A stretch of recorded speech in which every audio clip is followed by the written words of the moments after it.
And Corbett Stadium is a stadium where we expect another pretty darn good game tonight. The USF men's soccer team has been making a habit of performing well here for the home and will hope to carry it over. 2 weekends ago, it was the Bulls taking care of business against Marquette and Louisville to go to 2-1 on the season.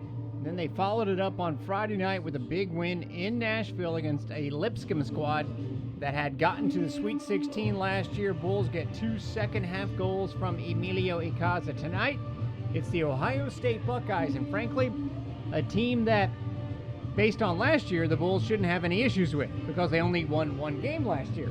But this year, it's a different story. 4-1. They've added some transfers who have helped them out. And Alan Anderson, this is not going to be a walk in the park. It's not going to be breezy, although we'd love it to be breezy here tonight. Yeah, it's going to be another tough game. There's no easy games at the moment, but USF full of confidence. Great win on Friday. Let's hope they can carry this on and just keep going with it. They're playing really well at the moment. Confidence is high, as I said. So looking forward to another great game. You know that the team is full of talent when their tremendous, their leading scorer, freshman Victor Claudel, turned his ankle in practice yesterday and will not be playing tonight. He's wearing a walking boot on that ankle, and you're not exactly, overwhelmed or filled with dread because of it. That's right. That's right. I mean, that's the whole purpose of having a strong squad is you can bring players in, and that's what USF has done well so far this season. They're getting goals from midfield, they're getting goals from their forwards. You know you're going to get injuries during the season. You have to be prepared and ready for that. The players have stepped up and done a great job. Here's all you need to know about that. Emilio Icaza, who scored 2 goals on Friday night, is not in the starting lineup. It shows you how strong they are. And all you need to know about Ohio State is they are 4-1, the Buckeyes, and they already have more goals in 5 games than they did all of last year. We'll get into more of why that is. Obviously, they've added some talent. But you'll hear first from head coach Bob Budenhorn ahead of tonight's game between the Bulls and the Buckeyes, and then we'll have the kickoff for you live here on USF Bulls Unlimited. You are listening to Men's Soccer. Derek Sharp with Alan Anderson tonight on Bulls Unlimited. And defender from Baltimore, Maryland, number 27, Avion Flanagan.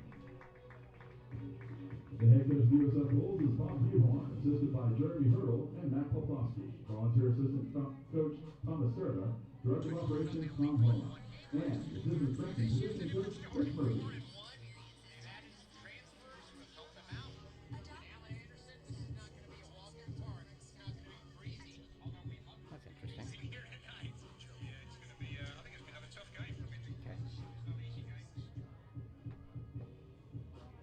Ladies and gentlemen, we ask you to please rise or move your caps for the singing of our national anthem. Singing the anthem tonight, Master Sergeant Daniel Corky, retired after serving in the United States Air Force for 23 years.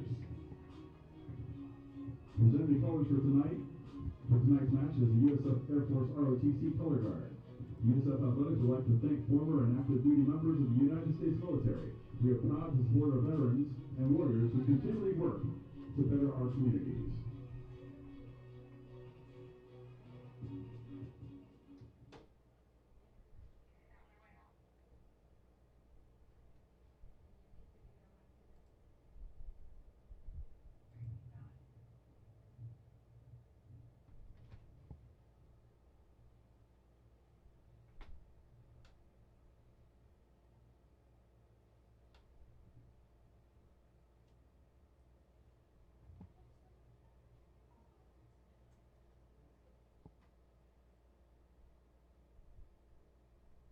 Oh, say, can you see an anomaly light?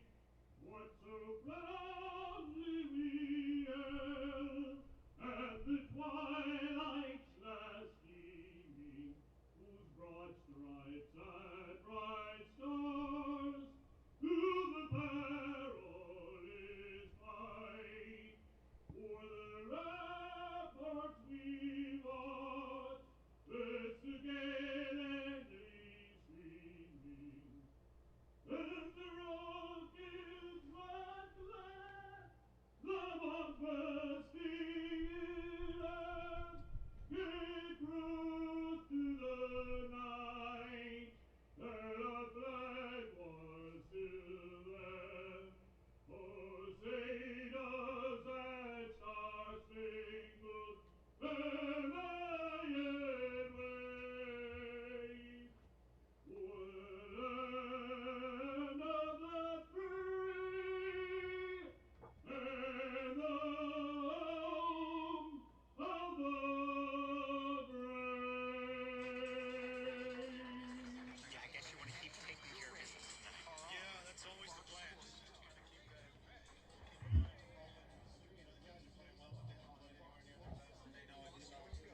Today's officials are referee Andrew Musashi, assistant referees Eden Kapitzik and Sergio Graviestas, fourth official Daniel Gutierrez. And the teams are gathering up at midfield. USF going with the black jerseys tonight. I'm sure Ohio State appreciates that fashion choice because it is going to be another warm night. I think I saw some sort of semblance of a positive forecast as far as the temperature goes, but just not tonight. Yeah, perfect weather for soccer tonight. Nice breeze, good conditions. USF need to get off to a good start tonight. That's what they've done well in the last few games. Is really set the tone, get the ball in the opposition's half, press, and hopefully get a couple of early goals. Here we are asking for early goals against a team that is not used to permitting them, but that's kind of what the expectation level has become of the Bulls. They've gotten some national recognition since that performance last week against Louisville, jumping up to in some power rankings, and again, power rankings different from the actual voted on rankings, but top 20 in the country. And if you do what they've done, and the one loss that they've suffered is against the number one team in the country, at least at the time, you're definitely going to get that sort of run. They, as we mentioned, will not have Victor Claudel in the lineup tonight, the freshman from France who has 2 goals, but Stephen Rutherham. And you notice Harrison Devonish Mears, the goalkeeper for the Bulls, just as they broke their huddle, tapped on the shoulder of Rutherham as if to say, hey, you're going to be good. We've got you. Adrian Billhart looking for that first goal up front, too. So it almost, in a way, in a strange way, Alan, you take the freshmen out of the lineup, and now some of the upperclassmen, 2 seniors, in Billhart and Rutherham, maybe feel a little bit more responsibility, and that's okay. That's right. That's right. Your seniors have to take responsibility, and they'll do that. They'll do that. But it's nice to see Devonish Mears. It's nice to see him, just kind of rallying the troops. Your leadership, you want your goalkeeper to be vocal and a leader, and that's what he does well. So, it's great to see that. And, of course, the rest of the lineup still the same. Josue Monje in the center. Diego Guerrero, who has done such magnificent work, along with Henrique Gallina, basically a defensive midfielder. And then on the wings, you have Avian Flanagan right in front of us on the left-hand side. Jonathan Rosales on the right, and then the defense, tremendous. Javane Brown in the center, along with Sal Mazzaferro, the freshman, Marcus Murphy as well, the 3 in the back. Ohio State appears to be going with a similar alignment. We'll let you know about who they've got on the pitch, and it really is a big story as far as they go, as far as what they had to do to change their fortunes from last year, and they've added 5 transfers, several of them who have been big impacts on this team. We'll let you know about them as we go along. But we are underway, and USF is going from our right to our left. It's the Buckeyes and the Bulls. Henrique Gallina heads the ball up as we are trying to see if either of the teams can build some possession, and right now it belongs to Ohio State. Good steal there, though, by Gallina against Devin Etling, who has been one of the 2 guys. Won a good tackle and won the second ball as well. Did well there. Yeah, they've got 2 guys who have 3 goals so far this season, and Jack Holland and Devin Etling, and he just took the ball away from Etling. We are a minute in as the fans are settling in. Again, it's kind of an awesome setup they have for these home games. You're not exactly sure that there's going to be a lot of fans at the beginning because there's a food truck that opens up at 5:30, and what the heck? If you're a college kid, you're gonna hang out there for a little bit. You'll at never least. give up free food. No sir, no sir. A nice header on a ball that's appeared sailing out of bounds by Flanagan gives Monje a chance.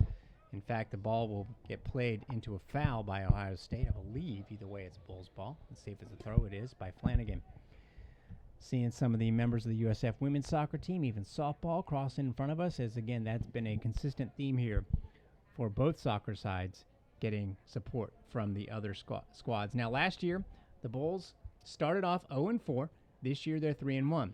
The 5th game was the first win for USF, going up against this Ohio State team up in Columbus, but the Buckeyes would go on to win just 1 game all year after a very, very disappointing end to the previous season. And since then, their second-year head coach has turned things around on the roster standpoint, adding 5 key transfers that we'll tell you about as we go along here. Javane Brown getting challenged up to Avion Flanagan, who loses the ball out of bounds. The important thing for USF as well is you've got to take every team, as they come. You can't say, well, their record wasn't that good, therefore it's going to be an easier game. You've got to treat every game the same, and that's what they did last time. They played Louisville, they played Lipscomb, they played some tough teams, and they've got off to great starts. That's what they've got to do tonight. Right now, Javane Brown sends it back to Harrison Devonish Mears. And the Bulls look to build from the back. Marcus Murphy on the right side as we are just shy of 3 minutes in. A long ball up, searching for Adrian Billhart, but headed out of there by Samuel Buzzes, who was not in our starting lineup, but is indeed out there. I thought that was a little bit of a curious thing that we were handed, but he is going to be a starter, which makes more sense because they are going with the traditional 4 in the back. Completely makes sense. Buzzes as one of the 4 transfers that have really supplied key minutes. He is from Xavier. Joe Ortiz, who we'll be mentioning from Air Force, was the Big Ten Offensive Player of the Week a couple of weekends ago, had a big winner against Dayton. They have gone on the road and picked up some wins, so they are not afraid of coming on the road here to USF. They're brimming with confidence. Again, a team that only had 1 win all last season, none in the Big Ten, but the Buckeyes are a changed bunch. 3.5 minutes in, the Bulls just looking to get some possession going. They haven't had much luck of that so far. In fact, it'll be the Buckeyes. Flanagan with a nice steal there, though, from Luke Kiley. Yep. Luke Kiley, a kid who transferred in from Georgetown. He's an interesting case. He's started on the forward line for Ohio State all season long. He's actually an Ohio kid who went up to Georgetown and after 1 year said, you know what, coming back home. Gives you a good example of kind of what the Buckeyes have done. Evian Flanagan tries to get loose, but he is dispossessed, and Ohio State looking very stern on the ball right now. Mazzaferro buys some time, and a corner kick. But Ohio State closing down in groups of 2s and 3s. You know, they're making it difficult for USF at the moment. One thing USF's going to have to adapt to is, you know, with Claudel, he plays right on the shoulder of the last defender. He's looking for diagonal balls in behind, etc. Whereas, you know, with Rudderham up front now, Bill Hart, they like to drop off and get the ball short to feet. So USF's going to have to adapt to that. Back for Harrison Devonish Mears, who will play it up the left wing, hoping for Avion Flanagan, and just missed by Ohio State, so the Bulls will get the ball. Just underway here, about 5 minutes in. Both teams looking for their footing for sure. And the Bulls hoping to get it here. Adrian Billhart, though, just misses on an attempted pass, and it'll go back to the keeper for Ohio State, a very solid keeper, Parker Siegfried. Derek Sharp, Alan Anderson, and a good crowd forming in. Yep, they're coming in now. Oh, yeah, as the sun goes down. Must have run out of the free food. I was thinking about going over there before the game. What the heck, man? Why not? I'm like you, I'm sure. Never wanted to turn it down. Never missed one of those. See a fan walking across with some hot dogs and chips. There's also food available here at the stands, but if you want to get to a game early, it's not an issue. There is Josue Monje trying to sending up to Rosales, who tried to turn and in fact gets the foul call there. Got pushed in the back there. You know, Jonathan Rosales, we mentioned last week after not playing much against Marquette, was wearing the captain band against Louisville. He had been a little bit dinged up, but again, another example with a captain being out for a game, with tonight the leading scorer being out for the game, the Bulls still have plenty of punch and plenty of talent out there, including this kid, Sal Mazzaferro, who sends the ball very sternly across the field, gathered in by Rosales. Now Monje tries a tipped ball for Rudderham. Nifty idea, a header onto the goal, but their goalkeeper was there. Yeah, and you see Bill Hart there. He came short for the ball, and so did Rudderham. So there's nobody running in behind, and that's where, you know, Claudel, that's where he likes to make his runs. So as I say, they're just going to have to figure it out. They're going to be making different runs up front tonight.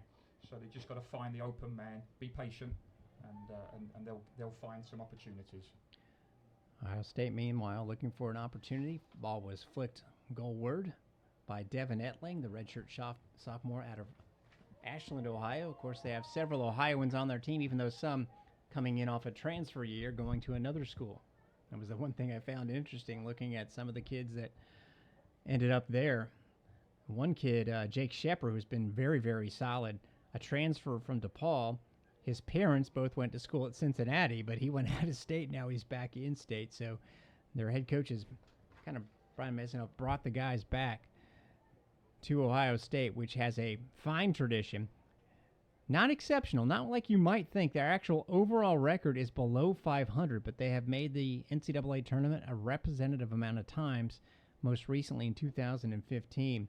But again, last year, no wins in the Big Ten and just 1 overall. Already 4-1 this season, clearly a different team. 7.5 minutes in, and Ohio State looks to build from the middle. Nice ball in, and, well, you got to watch out for Edling. He was poaching there, but Javane Brown was there to get it away. Now a nice ball up by Flanagan, and Yeah, Bill great Hart's ball going to from take Flanagan. advantage. Absolutely. Not sure if he knew that he'd get Bill Hart such in stride, but he did. Bill Hart cuts it across to a dropping Henrique Gallina. Has Rosales to his right. In fact, switches it back to Monhay. As called upon by Alan Anderson, and he was offside. Yeah, just a split second there. He made a good run, just didn't get the ball quite quick enough. But good movement from Monhay. He's moving. He's floating around. I think he's got a free roll tonight. Looks like he's drifted out wide on the right. He's come over to the left side. Now he's playing a bit more central. So I think he's being given a free roll tonight. That's Alan Anderson. Derek Sharp here with the Bulls and the Buckeyes. About to get the ball back in play. Parker Siegfried wearing the yellow jersey and the red shorts. All he needs is some green for a traffic light. Oh, not a bad ball in, but that was immediately offside off the play up by the goalkeeper as Jack Holland got a little too aggressive. But Ohio State certainly looks like they are all the worthy opponent for the Bulls. Mazzaferro and Brown play so well together. They team so well. One goes, challenges the ball, one covers in behind. When you watch them play, they both read each other so well. It's a good partnership. And it has been a big part of the Bulls' start here this season, going up against some high-scoring teams like a Maryland. They held a 1-goal and a 1-0 loss. Like a Louisville that came to town here a week ago Monday, averaging more than 2 goals a game. Bulls shut them down, shut them out. And as a result, on Monday, the conference honors had plenty of Bulls on them, including Javane Brown, Defensive Player of the Week, Devonish Mears, the Goalkeeper of the Week, Victor Claudel, the Rookie of the Week. The only of the big Player of the Week honors they didn't have was for offensive, but a kid from Memphis had a hat trick against number 11 Xavier, so what the heck. Good to see, though, isn't it? Good to see the players getting some recognition. That's good for their confidence, too. Bill Hart with a nice battle won there against a guy whose name I'm going to try and bite my tongue and avoid any sorts of puns. Joshua Jackson Ketchup. Spelled just like it sounds. He is actually an interesting story. He's from Montverde Academy. Not many players, in fact, he's the only one from Florida on the Ohio State roster, so we'll keep an eye on Jackson Ketchup. Right now we are at the 10-minute mark, and both these teams trying to get something going. Really nothing doing in the box yet for either. No corner kicks, no shots. And the Bulls now have it close to the penalty box, and a nice flick there. Attempt by Rosales to Guerrero. Misses it, but Monhay gets it. Sees a nice cutting Gallina. He's going to try a long shot. He's got that. And it was on goal, so there's our first shot. Yep, worth a try, worth a shot. Again, hit the target. That's the main thing. Always got a chance to pick up rebounds. I tell you, I saw him in a practice before the season started, and it was rainy. You know, that's a tough time to get a good handle on the ball. And he set up from about 25 yards and just curled one in upper 90. I'm like, wait a second. You might want to involve him in the attack some, and that's why I think he's moved up to a defensive midfielder, so he can press up if he needs to. And right now he has the first shot and the only shot of the game, requiring a save by Siegfried on the other end. Bulls have won it back. And a nice cut pass across the center to Gallina by Rosales. To Mazzaferro, who wants to switch the sides. Can Flanagan keep the ball in? He does, on the left wing. That's where he resides. Flanagan loses the ball, but to Mazzaferro. Calling for it in the center is Guerrero. He'll drop it back to Javane Brown. They're just starting to assert themselves a little bit, USF, aren't they? They're starting to dominate a little bit in midfield. They're picking up the loose ball. They've got their passing going now. They're looking good right now. A lot stronger right now. The Buckeyes, we should mention their results so far. Again, 4-1 on the season. Maybe you might be thinking, okay, was it against a weak schedule? The answer is no. Again, they already have more goals than they had all of last season. They were outscored 35-8 last season. They have 10 goals this year. Even in their one loss to start the year, they lost 4-3 to an outstanding Cal State Northridge side. Took a couple of wins, Illinois, Chicago, and Dayton, and some thrillers against Eastern Illinois, a win by the 90th minute, and then an overtime W at Bowling Green. So they are, again, brimming with confidence, as are the Bulls. This is two equal-looking teams right here. And there's a foul called against, I guess, Adrian Billhart. Monhay, pretending like he didn't know the foul was against the Bulls, kicks it over to the side. But Worth a try. Make yes. sure the referee's paying attention. Yeah, sure. Looks like he is, unfortunately. So nothing untoward so far until that moment. And again, we're talking about the transfers in and what their impact has been for Ohio State. They do have the two players with 3 goals apiece. Jack Holland is a guy who had one start last year. He has just been with the program and has happened to take over that role. Devin Etling, same thing. So the actual 2 leading goal scorers are not transfers, but the other guys have made a big impact. Well, Javane Brown clears it out, and looks like Henry Gallina is down. Yeah, that was a late tackle, actually. He might have got clipped, so that's not a good sign for the Bulls. Ohio State player goes over and makes sure he's okay, but I'm not so sure that he is. Just finishing up as we'll keep an eye on him, obviously, and the Bulls are going to send their trainers out.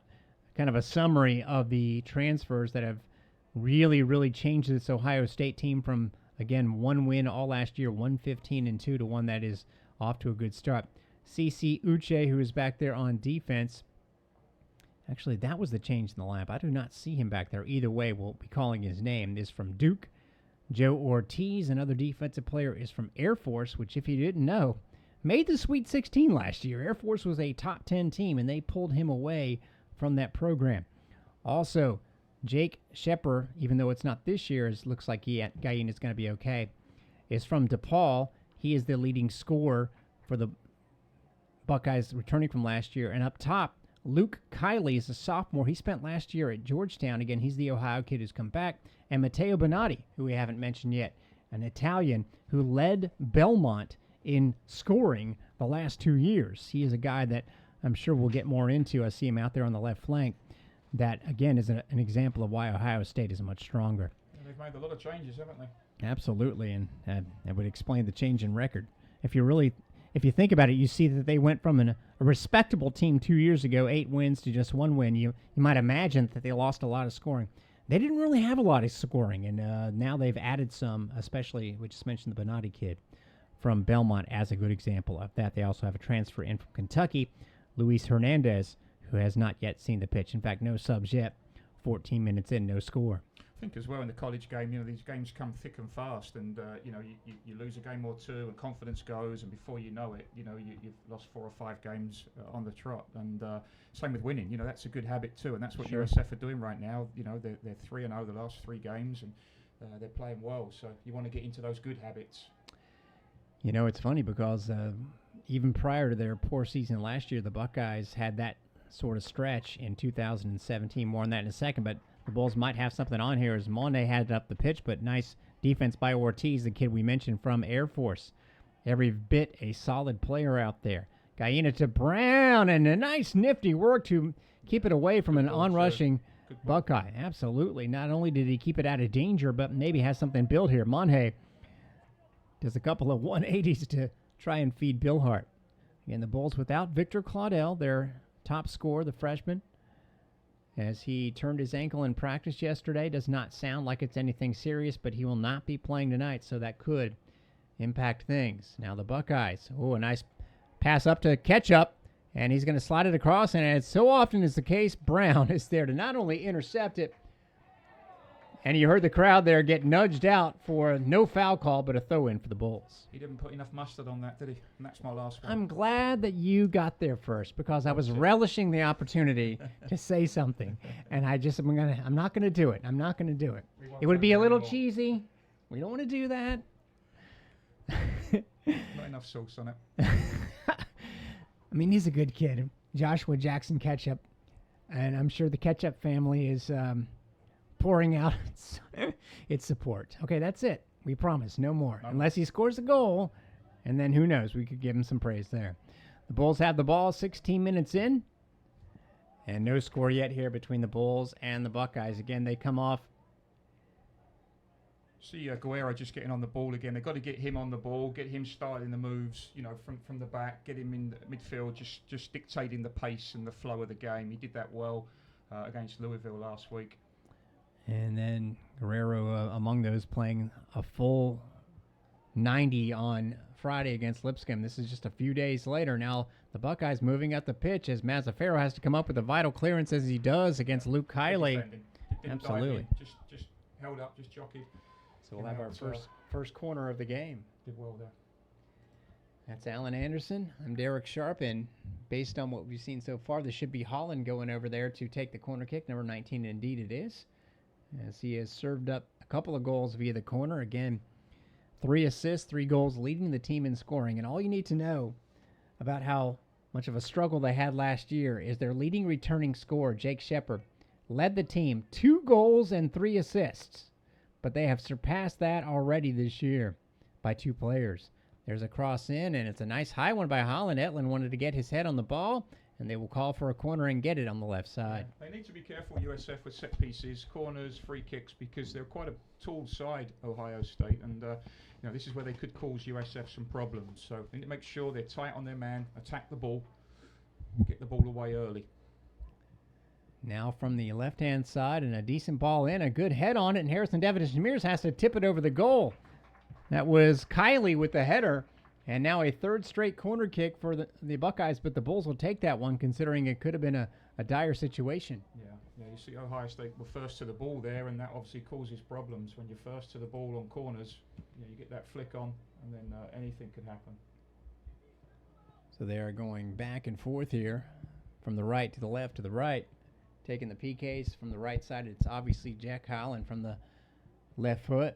The Bulls have to be careful here. Don't get lackadaisical in covering these corner kicks, and that one is headed on net, but cleared away by Guyena, who appears to be just fine. 2-on-2 here. Yeah, Bill Hart and Flanagan niftily heads it down to Bill Hart, who chests it to himself up to Flanagan. He's so dangerous here, and boy, that's the first test, and passed by Fofano. Osman Fofano, the senior from Australia, another transfer from 2 seasons ago from Monroe College, played representative all last year. Guerrero gets it right back in, headed away by Ohio State for the first time as we hit the 18.5-minute mark of this game. The Bulls actually had some danger on goal. Game's starting to open up a little bit, isn't it? There's space now, starting to open up a little bit. Should be some good attacks coming now. Oh, Etling sprinting out there, very impressively so by Ohio State, which we have to remember, even though the sun has gone down, probably too soon for the Bulls' liking from a weather advantage standpoint. A warm night, although it's starting to cool down. Rosales off there on the right-hand side. He had the first goal against Lipscomb on Friday night as the Bulls went to 3-1 on the season. Then it was 2 for Emilio Icaza. Will be interesting to see when he checks into the match. 2 good setups and some good finishing by him. There is a throw-in for Ohio State. Right in front of us, Derek Sharp and Alan Anderson, is Ohio State wearing the white unis with the red lettering, going from our left to our right. The Bulls going with the black and the SoFlo. Here tonight, no score as we near 20 minutes. Foul called against the Bulls there. They thought they might have gotten away with one, but no luck. Yeah, the linesman called that one. I don't think the referee really saw it, but the linesman put his flag up right away. The linesman angle to make a call or two every game. Must have been very sure of what he saw. I think he just likes to test his flag every so often, make sure it's working. If you're the linesman, you have to make sure your flag works. You have to make sure that you stay out of the way until it's absolutely necessary. Here's some fans there, as it's a big crowd here. There's the women's soccer team right in front of us. Saw some softball players as well. Another good case of support for the Bulls. Ball sent in by Holland. A dipper, and oh, what a save by Harrison Devonish Mears on the header. That was buzzes, and it buzzed the left side of the net. Unbelievable reaction by Devonish Mears, keeps the Bulls scoreless. As you saw, though, set piece and Ohio State, as we said earlier, they're good in the air, and that's where they're going to cause USF some problems. Another ball in, and another. Boy, Devonish Mears doesn't get to rest there, as ready to head that one in if he had not punched it was Mitch Bergman, but he goes out. Could be another corner kick, but what a save before on buzzes. That was a tremendous header. I mean, Alan, that was a professional quality header, no? That was a great header and a great save. I mean, it was a good ball in too. He put it in with pace. You just need to just flick it. You don't need to put a lot of power onto it. There's already power on the cross. So great save.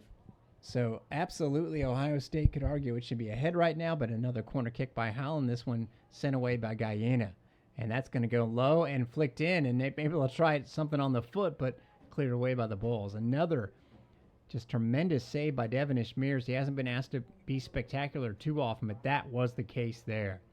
That's the sign of a great keeper, isn't it? When you don't have a lot to do and suddenly you come up with a terrific save. Oh, a slick worker there on the left side, and another chance here for Ohio State, and Javane Brown's just going to let it roll. And you could just see the Buckeyes have some serious talent, some serious skill. Etling wanted to get on top of that one, and I believe, that was the Italian that we mentioned, Matteo Benatti, the transfer from Belmont, who was that Nashville school's leading scorer the last 2 seasons and is now on the Buckeyes and has made a major difference. You can just see that they are way better.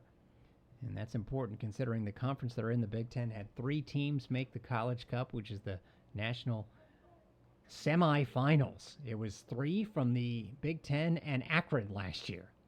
And Indiana, Maryland, I believe Michigan State, the other, came out of that. Good steal there at midfield as we hit the halfway point of the first half by Rosales. The Bulls want to kind of get their momentum back because they just lost it, I think. There's a player down. I think we're going to have a whistle here for sure, as it looks like Joe Ortiz. Yeah, they just collided into each other. So He ran into Guerrero. It was accidental. They just collided. So that is going to lead to a break in the action. Give us a chance to tell you what's going on elsewhere around campus. We've got the volleyball squad playing just to our left over there at the Corral, going up against Jacksonville here tonight. Trying to get a latest score on that. Looked like they had split the first couple sets and were tied in the third. Remember that the women's soccer team will be back at home for the first time in 3 weeks. That'll be on Saturday night. They went up to Wake Forest, number 21 team in the country, and took the Deacons down with a very impressive show. 3-2 win. Go figure. Evelyn Vienne with 2 more goals. She's got 56. So a lot happening here at Corbett Stadium. It has been the place to be this year. As we resume play, and Ohio State does the just thing and throws it back to Harrison Devonish Mears, the goalkeeper of the Bulls, so we can build it back up as we hit 23 minutes. Bulls with, again, no Victor Claudel tonight. Their top scorer is out with a little bit of an ankle situation. Looks like one that he'll be able to recover from relatively soon, but no need to press it here tonight. No score between the Bulls and the Buckeyes. Sal Mazzaferro up to Diego Guerrero. Neither team has made a substitution or really showed a sign to until now, with the Bulls getting some players warmed up to our left. And when I say some, it could be an entire soccer team. I think Bob Uthorn might want Allen to get a little bit more energy into the offense. Yeah, I think so. I mean, he was just talking to a couple of the guys, Radahem, at the break there, and I think he just wants them to just a little bit more movement off the ball. They're just not quite getting open enough at the moment. They are certainly not controlling things in the midfield, which is what Guerrero is trying to do right now, and using that small frame of his actually to fend off a couple of taller Buckeyes did the trick. Out to Murphy on the right-hand side, over to Rosales. 24 minutes in, no score, up to Gallina, who presses up. Tries to find Monhay, can't, but gets it back. Monhay wants to keep it in bounds and send it back to Murphy just inside the midfield stripe. Mazzaferro calling for the ball over here on the left in front of us. Wants to try and move it this way. Yeah, Flanagan's got a lot of space on this side. And he gets the ball, but now they close down. But a nice first-time pass to Bill Hart. Tries to play it short to himself on the slide, but was too much to ask. And Ohio State clears it out. Oh, there's Brown. And I don't know if you can call a foul there. Brown went in for a header, and he got Etling on the head, and there was some collision there, and it's going to be a yellow card. He definitely connected with Devin Etling. You know, we were right in front of it, and certainly don't want to downplay the fact that Ohio State's top scorer, Etling, just got hit hard in the head, but Javane Brown was going to head that ball away, and the two just collided. Etling was flying in, and they happened to make contact. We do hope he's okay. That does not look good for the Buckeyes. It is a yellow card on Javane Brown. Yeah, they were both fully committed, and they had to be there. I mean, Brown had to go for it. Just one of those things, just the timing was a little bit off, and just caught him, so hopefully he's okay. Obviously, he's holding his head, and there's no doubt that's what happened there. It was right in front of us. Both guys going for a long ball. I'm not exactly sure what you can do there if you're Brown, if you're trying to play the ball, which he was. He was not looking for the Buckeyes defender to line him up and hit him in the head, but that's just exactly how the contact played out. Right. Yeah, I mean, he had to go for the ball, and that's the way Brown plays. You know, he tries to break things up very quickly. And he just, as I say, it's just unfortunate there. But I think the Ohio State player's okay. Looks like he's up now. Etling has gotten up, so has a substitute. Channing Chasen, a freshman out of Chandler, Arizona, is going to get ready to go. So I'd imagine that Etling, who again is a redshirt sophomore from the Ohio area in Ashland, 3 goals, 2 assists last year. and has 3 goals already this season as they've gotten off to a very, very quick start. He had the winner against Illinois Chicago in a 1-0 game. The fans clapped for Etling. Again, I don't think it was intentional by Brown, but try telling that to Devin Etling, because that was some serious contact to his head. And so we'll keep an eye on him and see if he can come back in the game. But right now he has departed. And the Buckeyes will, at the 25-minute mark here, take a free kick from about 45 yards out. So it's Chasen, a freshman who's into the contest. He's played several games for the Buckeyes. He wants to lean into the box here on this long free kick by Jack Holland. That's going to come up short, not Holland's standards, and Diego Guerrero clears it out for the Bulls. Up there all alone is Stephen Rutherham again for Victor Claudel, who is not in the lineup here tonight. Good switch to the field, and Holland will receive it. Tries to keep it close to his body, and now has a runner on the left-hand side. Trouble here for the Bulls. Send it low across, and if it comes to a foot, we're in trouble. There's a shot attempt, and it's cleared away by Guerrero. There's going to be a foul called. Oh, well. Boy, the Bulls are studs up there. I think getting a yellow card. Joe Ortiz tried to line it up, and this official gives the Bulls a second yellow card within a span of about 30 seconds, and this is not shaping up to be a typical USF Bulls game right now. Yeah, back in my day, that was a great tackle, but unfortunately now they don't allow that anymore. It was Andrew Masache calling the foul. We'll see who got it there. It looks like Rosales is going to get the card. And right before that, before the cross, it was Luke Kiley with the good work to get it into the middle, and Ortiz wanted to line up a shot. And I guess Rosales got him. He is still standing over the ball. He needs to back up because this is going to be a dangerous defense situation for the Bulls from just outside that semicircle. So we're looking at about a 22-yard free kick opportunity here. It's dangerous. And we'll keep an eye on Ortiz, make sure he's okay. Looks like he is, but he is standing out of this situation. We mentioned Jack Holland, one of their 2 players with 3 goals. He's over the ball. The transfer, Bonatti, dangerous on the right side. It's those 2 guys. Bonatti would be the right-footed shot, Holland the left. Bulls have a 5-man wall. This is going to be tricky. Bonatti, and it's high and over the net. You can see that all the way. And the Bulls are fortunate there, no score. Yeah, tough to get that up and down from there. But USF did well there. Had the wall organised. Everything looked good there defensively. I think the concern for Coach Buchhorn, you saw him earlier just talking to the forwards. You know, Rutherham hasn't been able to get on the ball. They've got to hold the ball up more up front. They're getting knocked off the ball, and Ohio State is then able to start their attacks much quicker. USF's got to hold the ball up top. Bill Hart's got to get on it. Rutherham's got to get on it and keep the ball up the other end. Really has not been much of a build-up from the midfield either, and that's been an issue for the Bulls. Again, they have 5 players in the midfield in this alignment, and they haven't really been able to take advantage. Ohio State's been aggressive on the wings, and Flanagan just tried to return the favor, but he took down the Ohio State player, Luke Kiley, so the foul situation's starting to add up. Against the Bulls, we see Emilio Icaza, maybe the first Bull substitute into the contest, and he is a midfielder, so that would sort of stand by what's going on right now. And he's confident, isn't he? A couple of goals the other night. He's full of confidence. Meanwhile, Buckeyes, Holland goes low to chase and tries to turn against Mazzaferro, but good defense there, and Guerrero steps in as he often does to play it away. Often Ohio State players, the Bulls will get the throw here. He read that well, Mazzaferro. Didn't get pushed off the ball, read it well, strong in the tackle. He really has gone from, not going to say an afterthought because that would be wrong, but a guy that you wouldn't have thought even in the top portion of the threats for the Bulls to being a guy that's very much in the lineup all the time and has earned his spot on the field. Got the start the other night against Lipscomb. Played 81 minutes of the 90. Now up the right side it was a feed by Rutherham to Monhay, goes into the corner, but has 2 men on him. Needs some help and loses it out of bounds. So Ohio State seems like it has 1 more player on the pitch. Just how it's gone so far. Fortunately, I think for the Bulls, it's no score. Good sign, though, there. I mean, they moved the ball quick there, USF. That's what they need to do. 1 touch, 2 touch, a lot of pass and move. They played a good move there. They've just got to do more of that. The game's a little bit too slow, I think, for USF right now, and that's what Ohio State wants. Slow the pace down, slow the game down. They've packed the midfield. They're trying to stop USF from starting any moves. So it's going to be Icaza in for Rutherham, which is interesting because Rutherham was lined up as a forward. We'll see where Ikasa slots in or if someone else pops up. I'm trying to think who else might be a candidate to play up top. Certainly could be Ikasa. He has that skill set.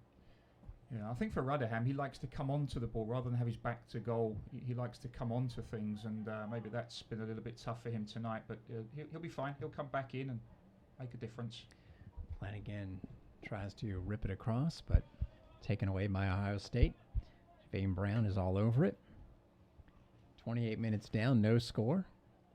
Brown has to split 2 defenders to get it over to Sal Mazzaferro. He seems to be very confident in his ability to play the ball back deep in his own end, even with pressure on. We hope that doesn't ever lead to overconfidence, but so far it hasn't burnt the Bulls, and boy, they're happy with Javane Brown. He caused his first touch. Is a nice send for Billhart, but again, the Buckeyes are all over it. Quick in the tackle, yeah. Really Billhart's just got to be a little bit quicker, seeing the ball earlier and making his move. He's got to get to the ball first. That's critical when you play as a forward. Buzzes, who had the great chance to score. Pafano, the senior from Australia, back there as well, along with Jackson Ketchup. So that basically is the guy who is playing defense for Uche tonight. You can see that change in the lineup for Ohio State. CC Uche is a guy that we might see as one of their transfers. Used to play for Duke. Now up on the left-hand side, Bonatti sends it up to Chasen. We'll keep an eye out for you and see if Devin Etling, the injured Buckeye, got a blow to the head, is trying to get back in the game. In fact, he is, so that's good news. Bonatti on the left-hand side gets a step on Rosales, who tries to close down and prevent the cross. There's one low, but Brown is able to get to it. Up the park, Billhart tries to use his speed, but instead Ohio State's Mitch Bergman, a junior from the state of Ohio, sends it back to his keeper. Jackson Ketchup is able to get to the ball and send it back up to midfield. Half hour down, nothing doing yet here for the Bulls. We'd love to tell you about all the near scoring opportunities they've had, but they really haven't had any. Mind you, they didn't have any goals at this point in the game on Friday night and ended up with 3. Yeah, it's a good battle right now. It's both teams trying to assert themselves. There's some good tackles going in, some good passing. There's just not a great deal of offense, but that's credit to the defenses and credit to the work of the ethic of the midfield players. They're making it difficult, both teams. So it's a good game right now. It's end to end, and any team right now can get that first goal. Jackson Ketchup found himself off that throw-in trying to do the old give and go, but he went too far towards the goal line and got himself offside. So the Bulls trying to get things going here again. They're without their leading scorer, Victor Claudel. Emilio Icaza, though, tied him for the team lead with his 2-goal performance against Lipscomb. If you guys didn't see it, a back heel goal on a ball sent low by Trey Jackson that was unbelievable, and got it to a 2-goal margin with the Bulls never saw reduced in their 3rd win of the season. They've won 3 in a row, 2 at home, Marquette Louisville, and then, of course, at Lipscomb.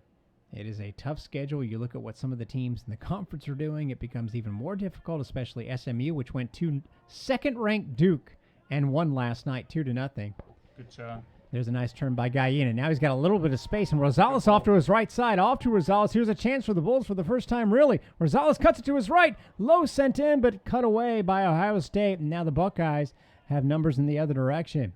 But Mazzaferro coming up and trying to get things in. You said well read. He did. Noel wants to keep it in bounds, and it's still in. Can he cross it in? Not a bad ball, but the goalkeeper, Siegfried, will gather it up. So good work there begun by Gallina and almost continued by Mazzaferro, 2 non-forward players, but still an example of what the Bulls have on the field. Yeah, and you saw once USF picked the tempo up there, they picked the pace up, some quick movement, quick passing, and they got in behind the Ohio State defense. That's what they're going to need to do more of. The other thing as well is Ohio State, they're closing down very fast, but they're not going to be able to keep up this pace the whole game with this heat. So they're going to tire in the second half. So USF has to keep probing, passing, keeping possession, and moving Ohio State around. Buckeyes, with that in mind, probably have a couple of subs warming up, including one of those transfers we told you about. Luis Hernandez, who is from Ohio but went to the University of Kentucky, only played in 1 game in 2 years, so he's glad to be a part of this rotation for the Buckeyes. Joining him out there is number 5, Braden Durbin, as well. He is a freshman. Actually, the 2 players coming in are from the same town, Pickering, Pickering, Ohio, but just different schools. 33 minutes in, Bulls have the ball, and no score yet. Just had a nice build-up, but didn't end in anything. We have not seen any true dangerous shots from the Bulls here tonight. A long one from Guyena. Bill Hart plays it in. Yeah, Monhe is on. He had to wait for the ball and now has a chance. Oh, Bill Hart in low. Can he poke it? He does, but saved. Great ball. Great vision. Parker Siegfried gets the ball in from Monhe, and Bill Hart took I think that was smart one-time effort there, Alan. And yeah, he had to. Anytime you're in the penalty area, you know, you really have to take it first time. He did everything right. Hit the target, kept it low. Just the keeper was in the right position. So you can't help but be a little encouraged here if you're watching from the green and gold shades as the Bulls starting to look a little bit stronger. There's you got to call that a foul. And after all the fouls that have been called against the Bulls, anything close is probably going to go in their favor. Joe Ortiz, the foul count right now, gets close to level as Bulls up 5-4 in that category. Ohio State actually has more shots, which seems right. 3-2 the way this game is going, but the Bulls again have turned it around in the last couple of minutes. Now USF moving the ball quicker, they're moving that little bit faster, and Ohio State's getting tired. And Guyena really flicked it over to Rosales on a nice chip, and you're right, Ohio State doesn't have quite much front foot action going. They do have Chasen in, and he drops it off. Not a bad ball there for Fafano. And now here comes those two substitutions for Ohio State. You can always tell when teams are getting tired. The forwards get isolated. They're up there on their own with no support because the midfield can't get up and support them. They're too tired, and you're seeing that now. So checking out will be Jack Holland. Probably going to call him Jack. Usually I just say the last name, but one of my mentors growing up from a soccer perspective in Plant City was Jack Holland. So I just have to say Jack every time. Sorry about that. And Bonatti also comes out. Two of their forward threats are out of the game here probably for the last 10 minutes of the first half. Now it's played forward. Nice work there by Ortiz. Well, you could just see he is a solid player. Again, an example of the transfers they brought in. Member of a Sweet 16 last year team in Air Force. Ohio State, a team that went 1-15-2. We mentioned the year before they had, get this, a 6-game shutout streak. So they were in good shape. They only won one of their last 11 games, including getting shut out 8 times. They just have had so many issues scoring the last 2 seasons until this year when they popped in 10 goals in their first 5 games in a 4-1 start. No goals here tonight, though, but none for the Bulls either as we have 10 minutes to go in the first half. And Ohio State, hasn't exactly been strong at holding leads. They had one in that win against Eastern Illinois. They were up 2-0, saw it get tied up in 3-2, so the Bulls should have a chance to get some goals here tonight. And with that in mind, Mazzaferro sends it up for Monhe. Well, Flanagan can have a chance to this ball. He gets beaten to it by Jackson Ketchup. But now Guerrero in the center of the park looks for help. Drops it back off to Mazzaferro.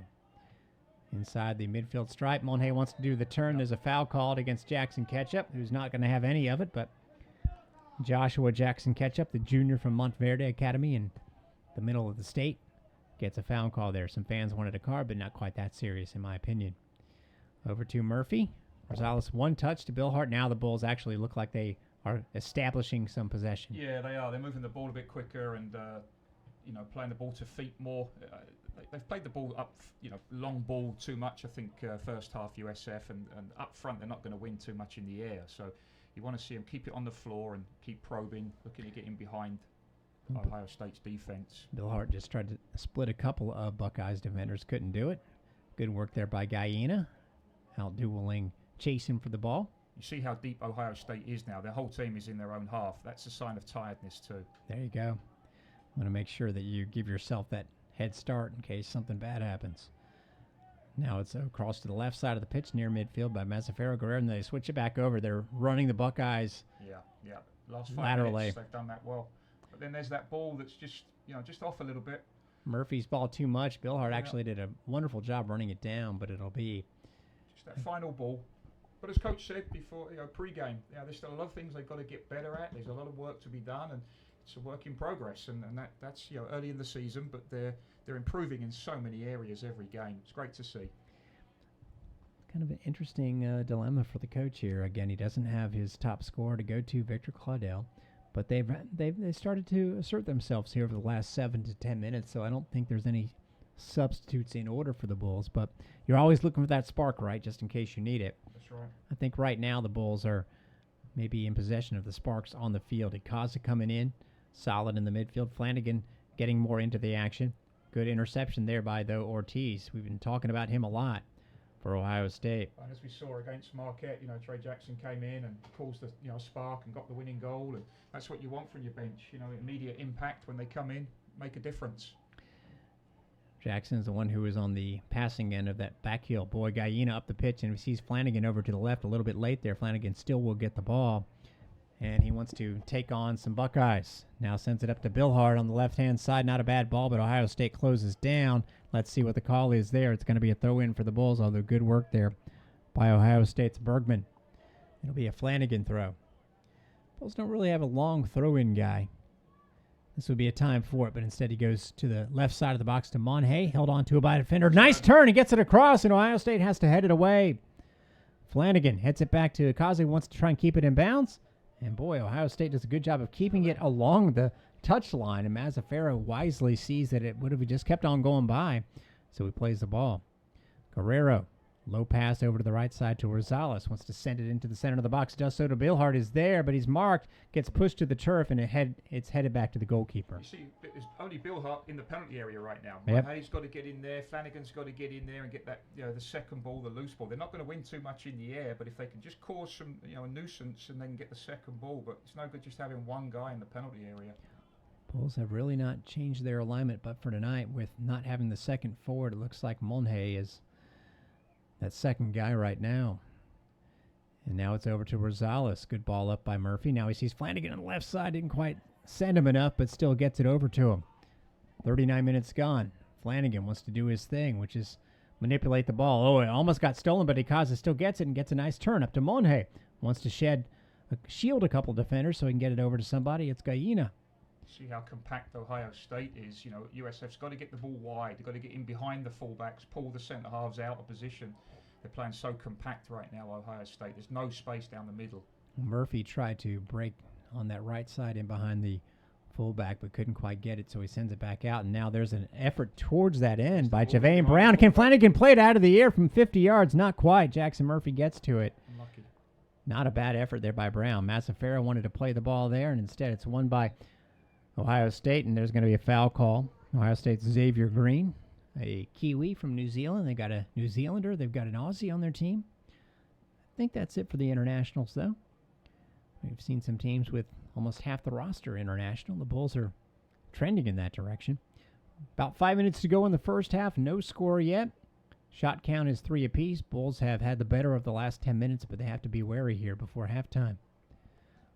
And the Buckeyes, a team that have won 4 games, including 4 in a row, most recently in overtime against Bowling Green. So they are feeling pretty good about life right now with their new players. One of them tries to send it into the box, but it was intercepted by the Bulls. Now they might have numbers if they can get some control here. It's Monhay, has Billhard ahead, but is going to instead survey other options. Rosales over to the right to him. Looking for runners and just didn't quite have anybody. That's where Claudel was so valuable, for sure, because he plays right on that final shoulder of the defense, and he's always available for that slip through pass. If you're listening to us on a Tuesday night, Trey Jackson about to go in, by the way. Halftime, we'll have some weekly honors. We'll update you on the volleyball match and actually have for you a conversation I had with the men's basketball coach, Brian Gregory, whose team just wrapped up its schedule. Buckeyes get an interception at midfield and now try to push up with it. Green drops it off to Chasen, who is not going to hasten. He's back to Ketchup, who is sending it over to Ortiz. Now Ohio State looking pretty comfortable out there. Jake Shepard, whose name we haven't called that much. That's probably why I said his first name wrong. Has the ball now. Up to Ortiz. Shepard. Now Ohio State wants to get possession for these last few minutes and take a run at Ling, who was injured about 15 minutes ago, ready to come back in the game. So that's a good sign. That's a good sign there by Javane Brown as the ball was sent in by Joshua Jackson Ketchup, and only one player could have had it, but he shielded them all for Harrison Devonish Mears to grab the ball. Yeah, I think Ohio State will be happy with this. If it stays 0-0 at halftime, they'll be pleased with that. But first goal is going to be critical, I think, in this game. If USF can get that first goal, it's going to force Ohio State to have to come out, and that's going to leave some space, in the back. Mentioned halftime. We'll also tell you tremendous performance by men's golf up in Illinois that came to a head today. It's tremendous stuff. So we'll let you know what's going on with USF athletics after the halftime break. Bulls trying to get a goal here before the halftime break in the next 2 minutes and 15 seconds or so. Let's see if they can pull it off. Adrian Billhart back to Sal Mazzaferro, the senior to the freshman. Harrison Devonish Mears, another one of the just 3 seniors on this team, the goalkeeper. Up to Javane Brown as now the Bulls try to slow it down and maybe build up for one more strong push. Shots are 3 apiece. Corner kicks favor Ohio State 5-0. Remember, they had 3 in a span of about a minute, including one that was created by a fantastic, the save of the game by Devonish Mears by a header from Buzzes. Now, Gallina over to Billhart. Can he settle it? Well done. Over to Flanagan. Gets to the ball. Cuts it across. Wanted to get it back to Billhart. Now is going to let it right out for the first corner of the night. Almost a good connection there. I was just about to say, Bill Hart is dropping deeper and deeper, and a lot of times that's because he's getting frustrated. He's not getting a lot of the ball up front, so he's dropping deeper to get it. The problem with that then is you've lost one of your forwards from up front, so there's not a lot of space, a lot of runners going up top. It's Alan Anderson. Yours truly, Derek Sharp, as the Bulls going into the goal mouths. Their fan supporters on the berm trying to give them something to jump up about. Good time to score here. Yep, Rosales is going to take the corner from the left side with exactly a minute to go in the half. Serves it deep. Billhart wants to get onto it. Got interrupted in his quest for the ball. Actually, that's Gallina. Is now going to get a cross on it. Not a bad one across the goal mouth. Brown heads it down. It's still in front. Ikaza tried a back heel. It's sent out. But Guerrero has a chance to put something on here. Let's see what he does. Over to Billhart instead. Billhart left-footed cross. And that's going to go out of play. And that's likely going to be the last chance for the Bulls as we are with 35 seconds to go in the half. Like to have seen Billhart take a shot there, really. Seconds ticking off the clock. Hit the shot. Maybe you get a rebound. Maybe you get something from it. Deflection. Well, in a game where there has not been a lot of chances to score for the Bulls, you like the fact that they've gotten the majority of them in the last portion of the half, and you just hope that can continue off and on. And I don't think that there's any hurry here for Ohio State. There's the ball. Good 20 seconds after it went out of bounds, headed down and out. And that is going to do it for the first half. So no score yet. 2 teams on a good run of form. You see Bob Buthorn clapping his hands, clearly happy with the way that things wrapped up there, if not how they started. At halftime, we will have an interview I had with men's basketball coach Brian Gregory. We'll also update you on volleyball, men's golf from what's taking place earlier today and right now as we speak over at the Corral.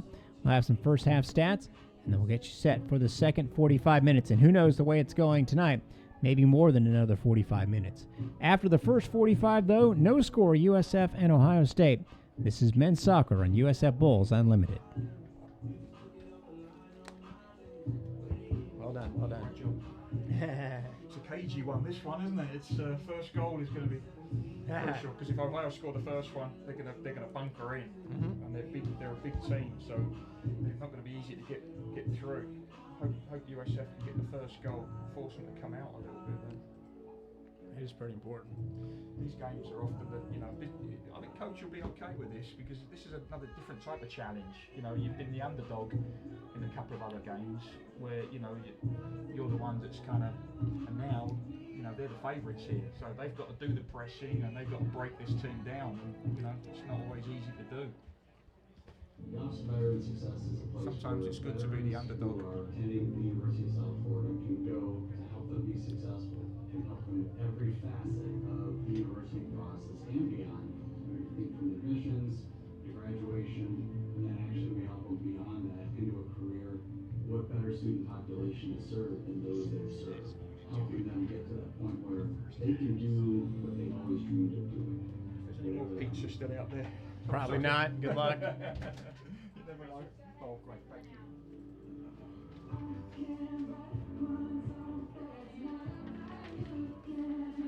Oh, thank you.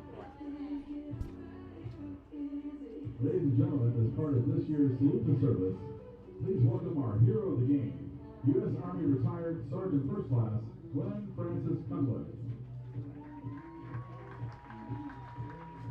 Sergeant First Class Glenn Francis Cunliffe was born in Port Jefferson, New York in November 1974. His family moved around the East Coast and finally settled in Pittsboro, North Carolina. Prior to entering the military service, Sergeant First Class Cunliffe worked as an emergency medical technician in Raleigh, Durham, and Orange County, North Carolina. He enlisted in the United States Army, 68E, dental technician, through the delayed entry program in 1998. Derek Sharp back here on Salute to Service Night, as obviously a lot of the members of the military being sent out onto the field. A couple of days ago, I had a chance to talk to Brian Gregory, the men's basketball coach. If you missed the conversation, it was pretty interesting because that team, of course, getting on the practice court for the first time this week, just recently firmed up its non-conference schedule. We'll find out the entire schedule for the Bulls, but the big thing to note is you'll hear him use the phrase NCAA tournament several times here. That's where they're trying to get. In fact, Andy Katz, a big-time national writer, had the Bulls as one of the first 4 teams out of the field, which is a big actual sign if you can understand that. And they wrapped up their non-conference schedule with the game against Utah State, the Mountain West Conference champs. Until you hear how that all went down and kind of what Coach Gregory's idea was to formulating the schedule, my interview with Brian here. And then coming up later on in the halftime show, you'll hear what's going on to our left at the corral, as well as what went on with men's golf earlier today.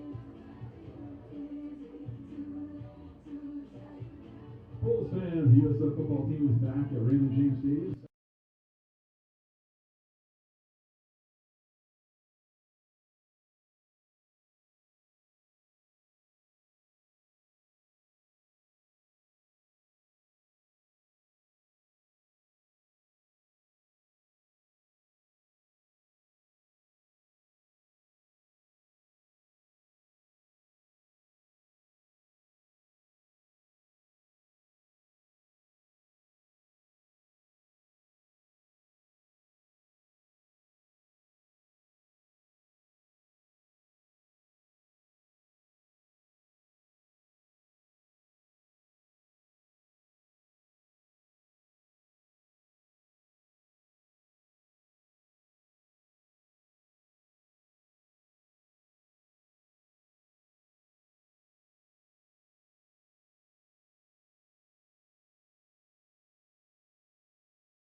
Derek Sharp, Alan Anderson, ready to bring you the second half in just a few minutes, letting you know what's going on elsewhere.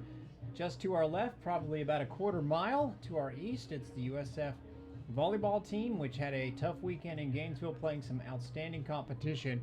Lost all 3 of its matches, looking to get back on the winning track tonight and trying to force a 5th set. And I'm going to predict that they do, because after losing the first set 25-14, taking the second 25-13, dropping the third in a tight one 25-23, the Bulls are leading in the 4th set 23-9, which is like 8-1 in soccer. I mean, that's impressive. And then they'll try and get to a 4th set. And speaking of impressive, the USF men's golf team finishes up in 3rd place, not 4th place, 3rd place at the Wyndham Memorial. They were in last place middle of the day Monday through one round. They recovered to play the best score that anyone has turned in at this tournament in the second round, 12 under par, and basically fell a little bit today, but got it to the point where they were the only ones left on the course with the chance to be in 3rd place. It was a 4-way tie with Kansas, Marquette, UNLV, and USF all at 3 over, with 2 Bulls on the course needing to basically get 1 birdie out of the 2 of them.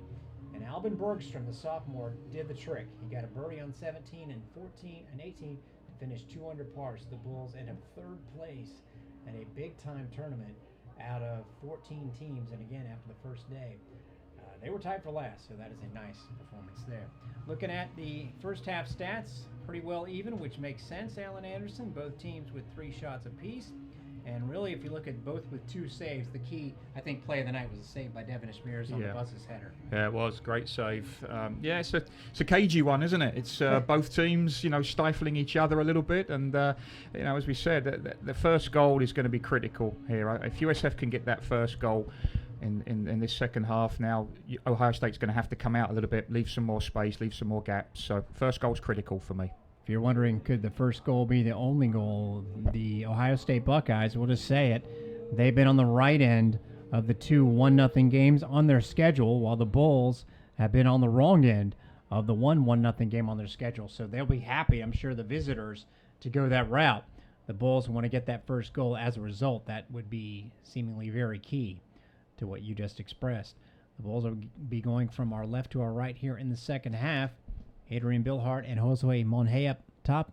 Emilio Kaza out there in the midfield. So basically the same lineup that ended the first half, with Avion Flanagan, Jonathan Rosales, your wingbacks, Henry Gallina playing a defensive midfield, but very much pressing up in the duties. And then in the back, Guerrero helping out there as well. In the 3 and the guys in the back, strictly Mazzaferro, Javane Brown, and Marcus Murphy. Yeah, Kaza's got involved. When he came on, he made a difference, and that's why I think they've kept him in there. He's added a spark.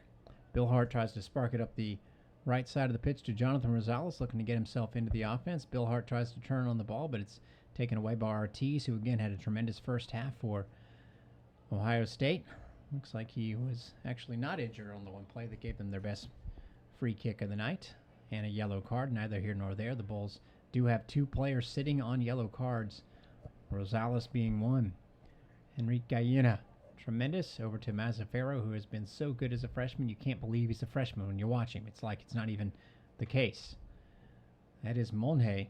They had Trey Jackson up to come in at the end of the first half. I don't believe he ever got in the game, so the Bulls going with mostly what they've got. No, good throw into Akaza on the end of it here, and he gets it in the left side of the net. Boy, that was quick throw, and Akaza called for that the whole way, Alan. Yeah, smart play, wasn't it? Quick thinking. That's sometimes what you need. Just a bit of quick thinking. Ohio State were caught a bit flat there, and good chance. Unfortunately, you hit it into the near post, and those ones you got to go far post. You got to go across the goal. That way, any save, anything, you got a chance still.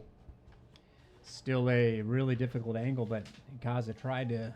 Again, he was thinking quickly there, and did so. I think also with the shot. Good to see as well. He's getting in the box. That's what you want to see. Getting forward, getting in there. Ohio State's Jack Holland and Devin Etling, their 2 leading scorers, are both on the pitch. Etling had that scare when he collided with Javane Brown. I mentioned the yellow to Rosales. That was the other yellow for the Bulls, as Brown collided heads with Etling trying to play the ball. Now, Avion Flanagan, I'm not sure what's going on out there. It looks like he stepped into a spider web. I don't think he's injured, but he's trying to maneuver strangely. He's going to throw the ball, I think, anyway, and he does. We'll keep an eye on AO, make sure he's okay. I don't know about you, but when I get near a spider web, it does change my gait. I generally turn into a pole vaulter and trying to get away from that situation. Bulls are going to try and advance the throw as much as they can, but this head official marks them back another 7 or 8 yards. Got to take control of that at some point. And now the Bulls trying to work from the back, but it's intercepted by Ohio State. Nice job there. That was the pass. It's just off a little bit tonight, isn't it? You know, the last few games, that pass, that switch play has been on. They've hit it every time. They've executed that play, and it's caused some issues switching the play. And tonight they just haven't quite executed it correctly. And that is going to be a corner kick one. It was Bonatti, the Italian, come Belmont University in Nashville, taking it from Mazzaferro, who sounds like he'd also be an Italian, but actually he's from Canada. Actually, in my mind, I was just going to say the Battle of Italians there, but Sal Mazzaferro is from Canada. Jack Holland is going to take the corner kick. The Buckeyes with a 6-1 advantage now in that category. Yeah, they need to be careful here, USF, you know, with that height advantage for Ohio State. Got to make sure they put a challenge on this. Giving up a couple of goals on corners. And look at Etling trying to force some good issues defending there and headed away beautifully by Guerrero. I mean, on the... That was smallest guy on the field. That was tremendous because Etling was really trying to push off on Ikaza and sort of create a diversion. And it was Guerrero who said, okay, you can go ahead and play it around up there. I'm going to head this ball out. Yep, good header there. Very brave. Yeah, it was as good of a play as you'll see, actually. Javane Brown, nice curling pass to the right-hand side to Marcus Murphy. Wants to play it up the pitch. Yep, see, we missed that one again. Yep. Just got to make sure they hit that pass. Well, it was Bonatti getting in there and intercepting the long attempt to Gallina. So the Bulls are trying for it. But, nice one-touch there by Gallina to Ikaza. Chips it over to Monhay. Ohio State's going to have to think about playing it back to the keeper, but is going to get it out. But the Bulls do force a throw-in. Mitch Bergman got it out of danger there as we are nearly 5 minutes into the second half. No score yet, but the Bulls have a little bit more purpose to their step right now. And Ohio State seems to be stepping a little bit backwards. Marcus Murphy crosses it over to the left side. Mazzaferro, nice settle. Doesn't even give the Ohio State on-rushing player a chance of sniffing that ball. Flanagan back to him.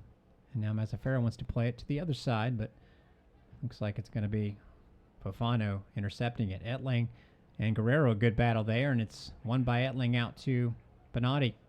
Transfer from Belmont. Pokes it in between two USF Bulls players. 7 goals last year.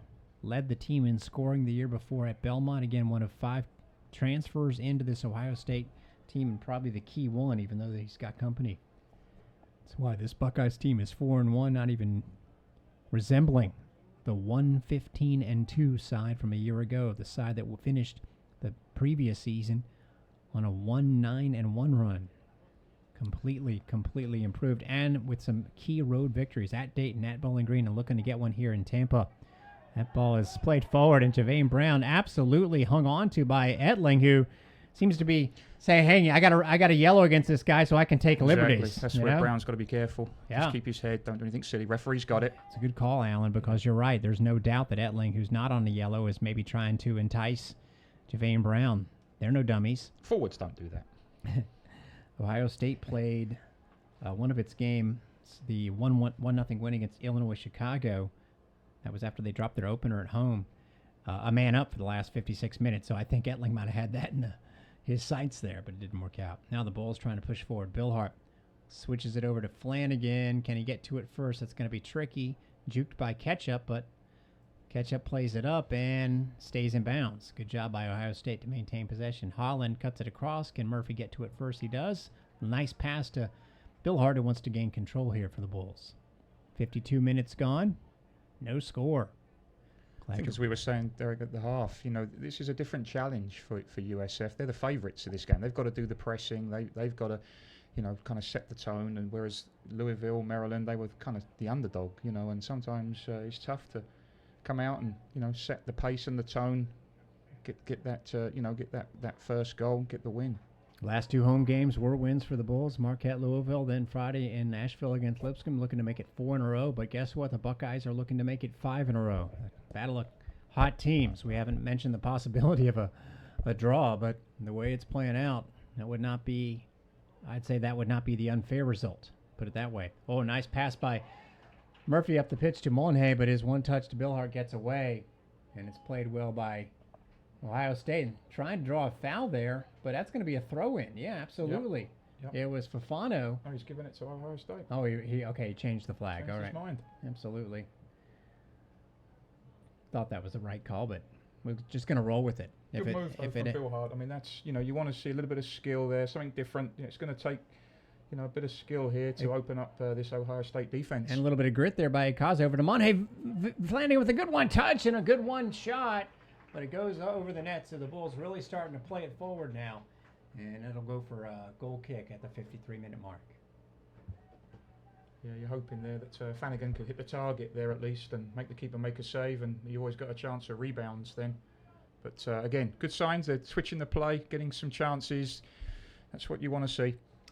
Bob Buthorn gets up, the head coach of the Bulls, and looks towards his bench. I'm thinking he's mulling over the options, but again, he has sans one with Victor Claudel. And you look at the players who are out there right now, and I can't pinpoint anyone that's had a poor game tonight, so maybe he's got the best options out there on the pitch as we speak. Trey Jackson always can provide a spark, though. Stephen Rutherham got the start in place of Ikaza. He could be coming in at some point here.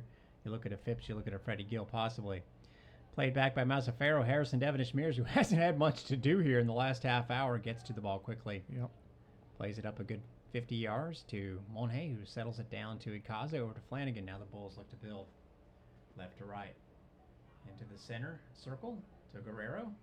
Nice switch over here in front of us on the right side to Rosales, wearing jersey number 22 in the SoFlo. Black with the SoFlo numerals. Bill Hart back to Murphy.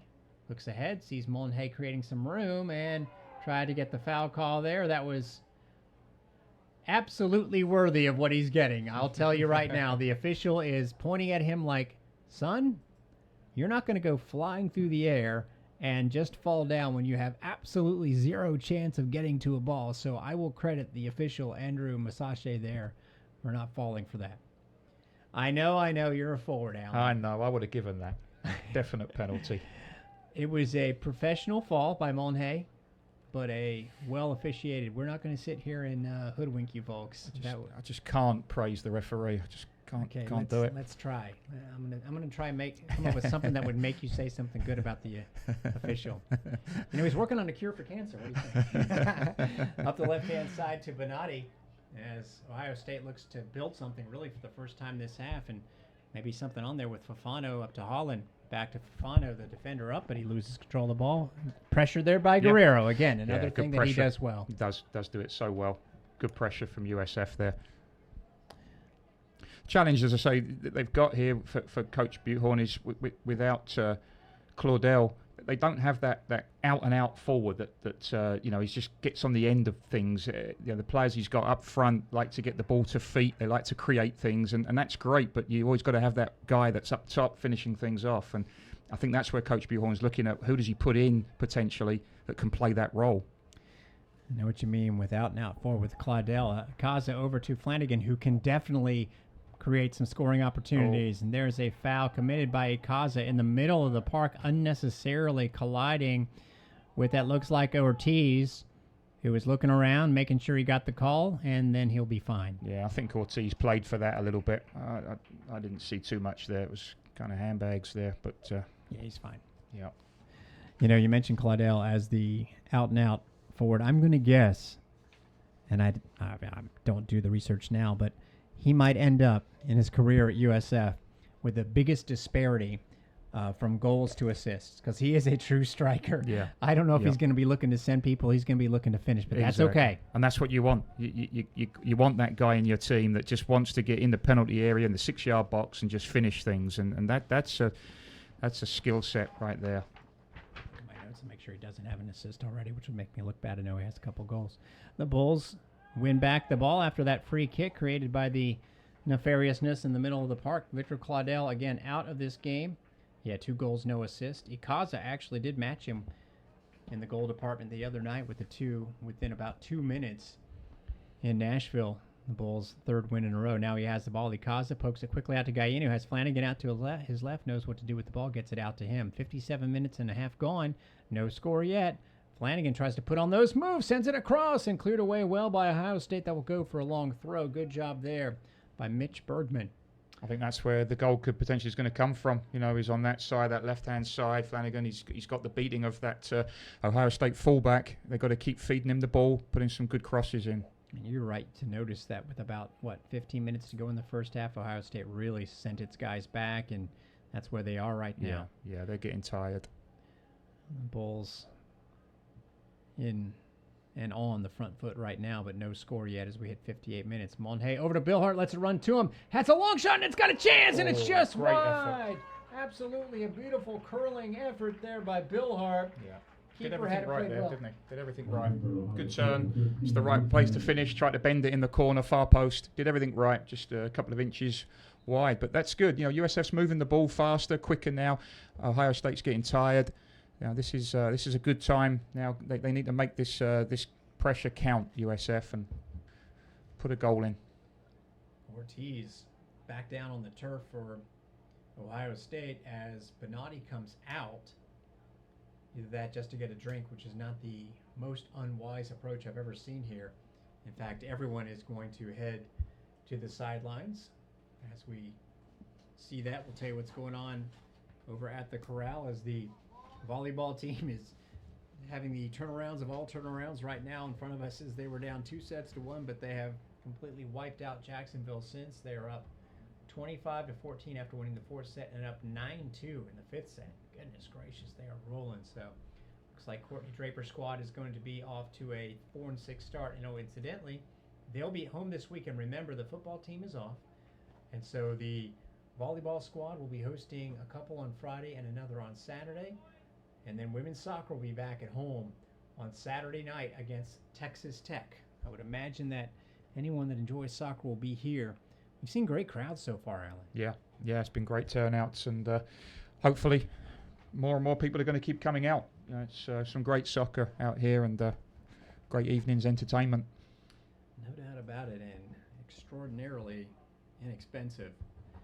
The teams really are clearly taking this as not an injury timeout, but a chance at an unofficial hydration break, which... And you get free food. Anyone from Ohio State is not going to complain about. Actually, Ortiz is going to take a seat, so he maybe has taken one fall too many, and in his spot will go Luke Kiley. He is the sophomore from Dublin, Ohio. He is the transfer from Georgetown, team that is ranked, by the way, top 5 in the country. He was a Ohio kid, scored 84 goals for his high school there in Dublin, and decided to go off to D.C., and then after 1 year, he's back in Ohio. So keep an eye on him, number 7, up top on the right side, along with Devin Etling, who is their leading scorer out on the field, as Ohio State goes into more of a 4-3-3 lineup here. As they maybe think about pushing forward for one goal attempt. They really haven't had many. It was 3 shots at the half, right? And USF is up 7-3 in that category, so you don't have to be a math genius to realize the Buckeyes have not gotten one off here. 1 minute shy of the hour mark, no score. Yeah, I think at some point USF's going to have to just push up a little bit more, and maybe take a risk or two at the back, but they're going to have to press a little bit higher up the field, I think, in order to break down this Ohio State team. Ohio State, the kid we just mentioned, off to the right side into Xavier Green. Oh, tight space to Edling. Someone needs to get in there for the Bulls, and it's Avion Flanagan saving the day because Edling had a chance to turn there. He clears it out. Yeah, good covering by Flanagan. It's good play there. Read that play well. Xavier Green with a little bit of a dangerous moment there, the sophomore from New Zealand. Now the defensive player, Osman Fafano, up. So the Buckeyes are trying to become more offensive-minded right now, which they really haven't been for a while in this contest. Shepard in the middle of the park, getting the ball from Holland. There's Fafano on the left side, and someone's got to jump in there for the Bulls. It's Gallina, but Fafano's going to make him work for it. Gallina plays it off of an Ohio State player, so it'll be Bulls throw. Good minute or so of possession there for the Buckeyes. I'm surprised at the halftime stats to see that the Bulls actually had a 59% possession advantage. I mean, clearly they controlled the ball for the second half. Yeah, I think the last 10, 15 minutes, wasn't it? It was pretty much all USF. But, still an even contest, this one. Still could go either way. No doubt. I'd say the Bulls' slight advantage right now, but it's not one of those games where you're like, oh, they're going to score any second. Diego Guerrera's Hopeful pass up the right wing to Monhe, who's laboring a little as we talk about possible substitutions. I wouldn't be surprised if he's the one. Now he has it. Shy of midfield, tries to... Good ball. Yeah, change the field. Well to Akazi, wants to get it over to Flanagan if he can, but keeps it.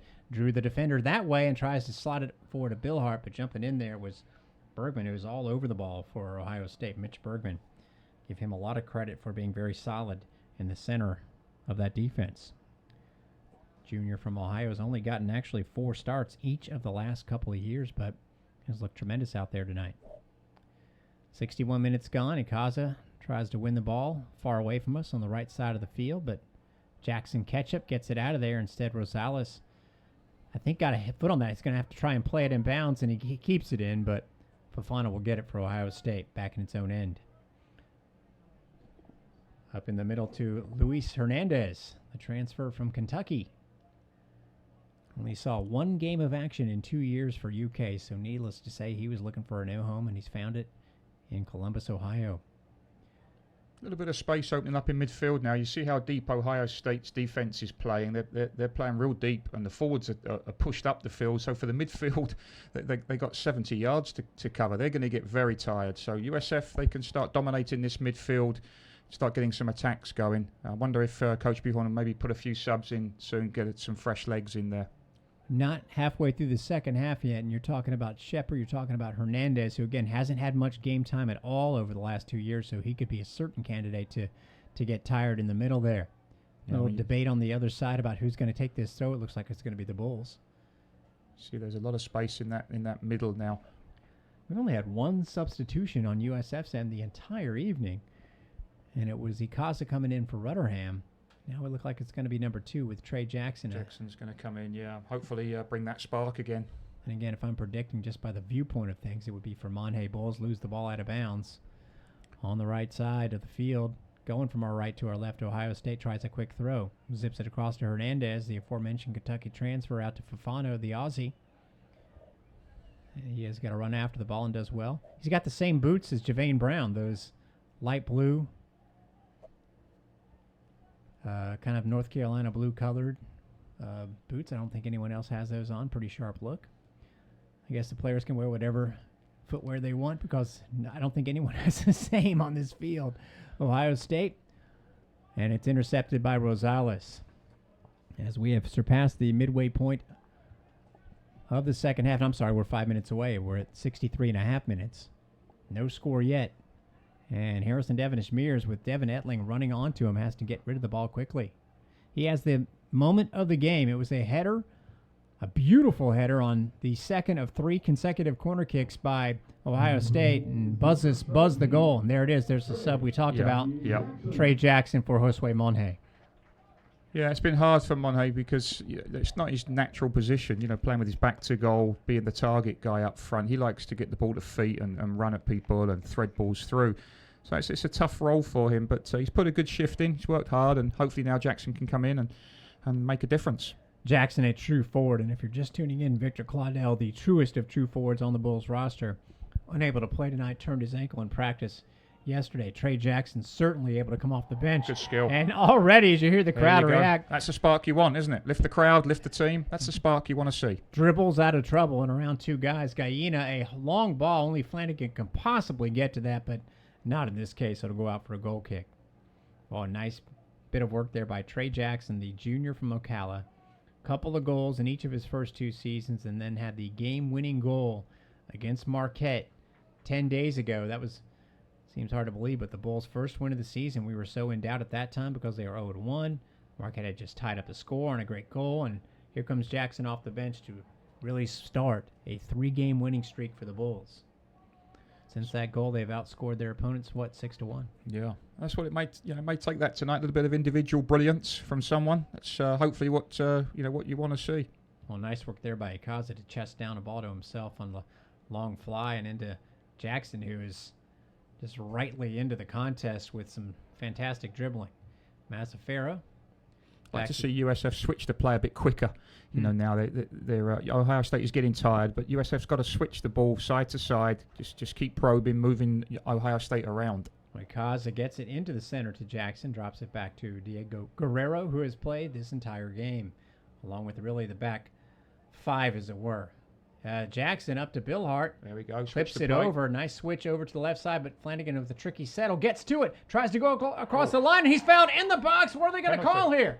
They're going to say, they're going to say the foul began outside of the penalty box. There's no doubt that Flanagan fell inside the penalty box, but the official's going to say the contact began outside, so it's going to be an awkward short corner really here, just outside the box. It was close, wasn't it? Yeah, I mean, I see what the official was saying there. That the contact, the pulling began. He allowed Flanagan to have a chance to run on it. Is a yellow card, that is worth noting. Yeah, and I think also if the referee's not 100%, they always err on the, the safe side and give the free kick rather than the penalty. Yeah, I think you're right on that. This would be a great opportunity. It's going to be a tough angle to cross one in, but maybe if you get a runner and just drop one. Guerrero could be that guy. It's going to be Trey Jackson taking the ball here. This is where you hope they've worked on some of these in training, and they've got something up their sleeve that unlock this Ohio State defense. It's Rosales, left side, steep angle, basically just outside the penalty box, essentially on the goal line, about a yard out. At the 66-minute, 23-second mark, it will be Rosales. Jackson Ketchup got the yellow card for the foul on Flanagan. Let's see what the Bulls dial up here. Rosales will take it. A low ball, and it's flicked on and off the left post. Adrian Billhart found the woodwork there. It's exactly what you wanted. And Billhart still looking for that first goal in 2 seasons. Good play, though, wasn't it? Good move. Okay, so Luke Kiley gets the yellow that led to that opportunity. And I think it was so well taken by Rosales for not doing anything crazy there, just dropping off a short ball. And Billhart did well to one-touch it, and it hit right off the left post. Yeah, that's the type of service that you want to see. Something, driven in and get the shot off. No point floating it up high against this team. So, unlucky. Good move. It's coming, isn't it? I think there's a goal coming soon. Starting to feel that way. Absolutely. So the Bulls not settling back at all. Going on the front foot right now, and that's a good sign if you're USF. And, of course, you've been talking about the midfield of Ohio State wearing down. I think that's readily apparent right now. Yeah. Another player coming up for Ohio State. Akaza, meanwhile.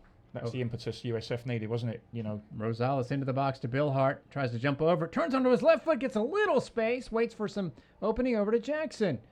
He's got 2 players in front of him. Gets around him somehow and shoots it just wide. Boy, great stuff here from Bill Hart and Jackson, but that'll be a goal kick. Great move again, though, and within 5 minutes, Jackson coming in. There's your spark. That's what you need from the bench. He's changed the game for me, Jackson. Yeah, Bill Hart, boy, you just can't help but root for this kid. I mean, he's got all the confidence in the world. That's not an issue, as Ohio State is going to maybe get a substitute in here while the Bulls are. Looks like Ikaza tying his shoe. Yeah, it'd be nice to see Bill Hart to get a goal, isn't it? It's a bit like London buses at the moment. You wait forever for one, and then probably he'll score 3 or 4. 3 or 4 will come along. I don't know about the London buses. Tell me more. Are they maddening? Not the most reliable. Really? The double deckers? Yeah. It's could wait a long time for one of those. No thanks. You mentioned Bill Hart being a senior, actually junior eligibility-wise. Again, first teamer all conference his first year. And then no goals last year, so he's looking to get, obviously, back. So creative, though. It's good to see. He's trying things. He's a smart player, and that's like to see those types of players. They're trying to outthink the opposition and just little bits of skill. That's what it's probably going to take tonight. Little bit of individual skill. Well, the Bulls certainly have shown the skill here over the last half hour of the game, basically, as we near 70 minutes gone in it, but no score yet. Bill Hart. Back to Murphy. You can see the surge in confidence for the Bulls. Murphy to make that pass in the middle of 3 Ohio State players, but it gets away from Guerrero, and now Shepard tries to get it back under control for the Buckeyes, the visitors here to Corbett Stadium. Shepard with some nice moves in the middle of the park. Gets by Guerrero before laying it off to Jackson Ketchup, the kid from Montverde Academy, over a couple of counties in the state. And good defense there by Jackson to slot the ball away. Bill Hart tries to get Flanagan on the run and just misses him. Ohio State we're going to throw here. As we come upon 70 minutes, member of the women's basketball team to my left, Tamara Henshaw, as they're getting ready to start off their practice portion of the season. It's going to be the time in about a month and a half where you're going to have about 10 sports going on at once.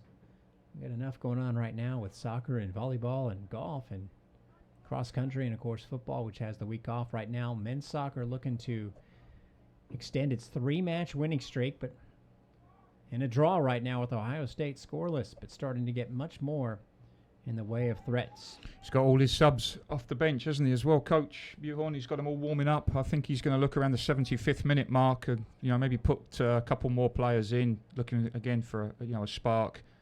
I see Freddie Gill. I see Gordon Phipps out there. I see all sorts of possibilities, except for the backup goalkeeper. Don't think he's coming in.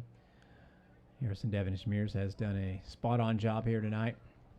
It's a very tough situation early in the match, making a big-time save. Good steal there by Javane Brown. And look at that work by Javane to tell Emilio Icaza, hang on to the ball before you pass it.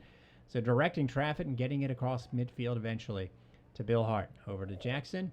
Gallina in the middle. Icaza tries to find Bill Hart, and it's played away by Bergman. Again, he has been in the middle of it all. Mitch Bergman for Ohio State has, I think, been their top player.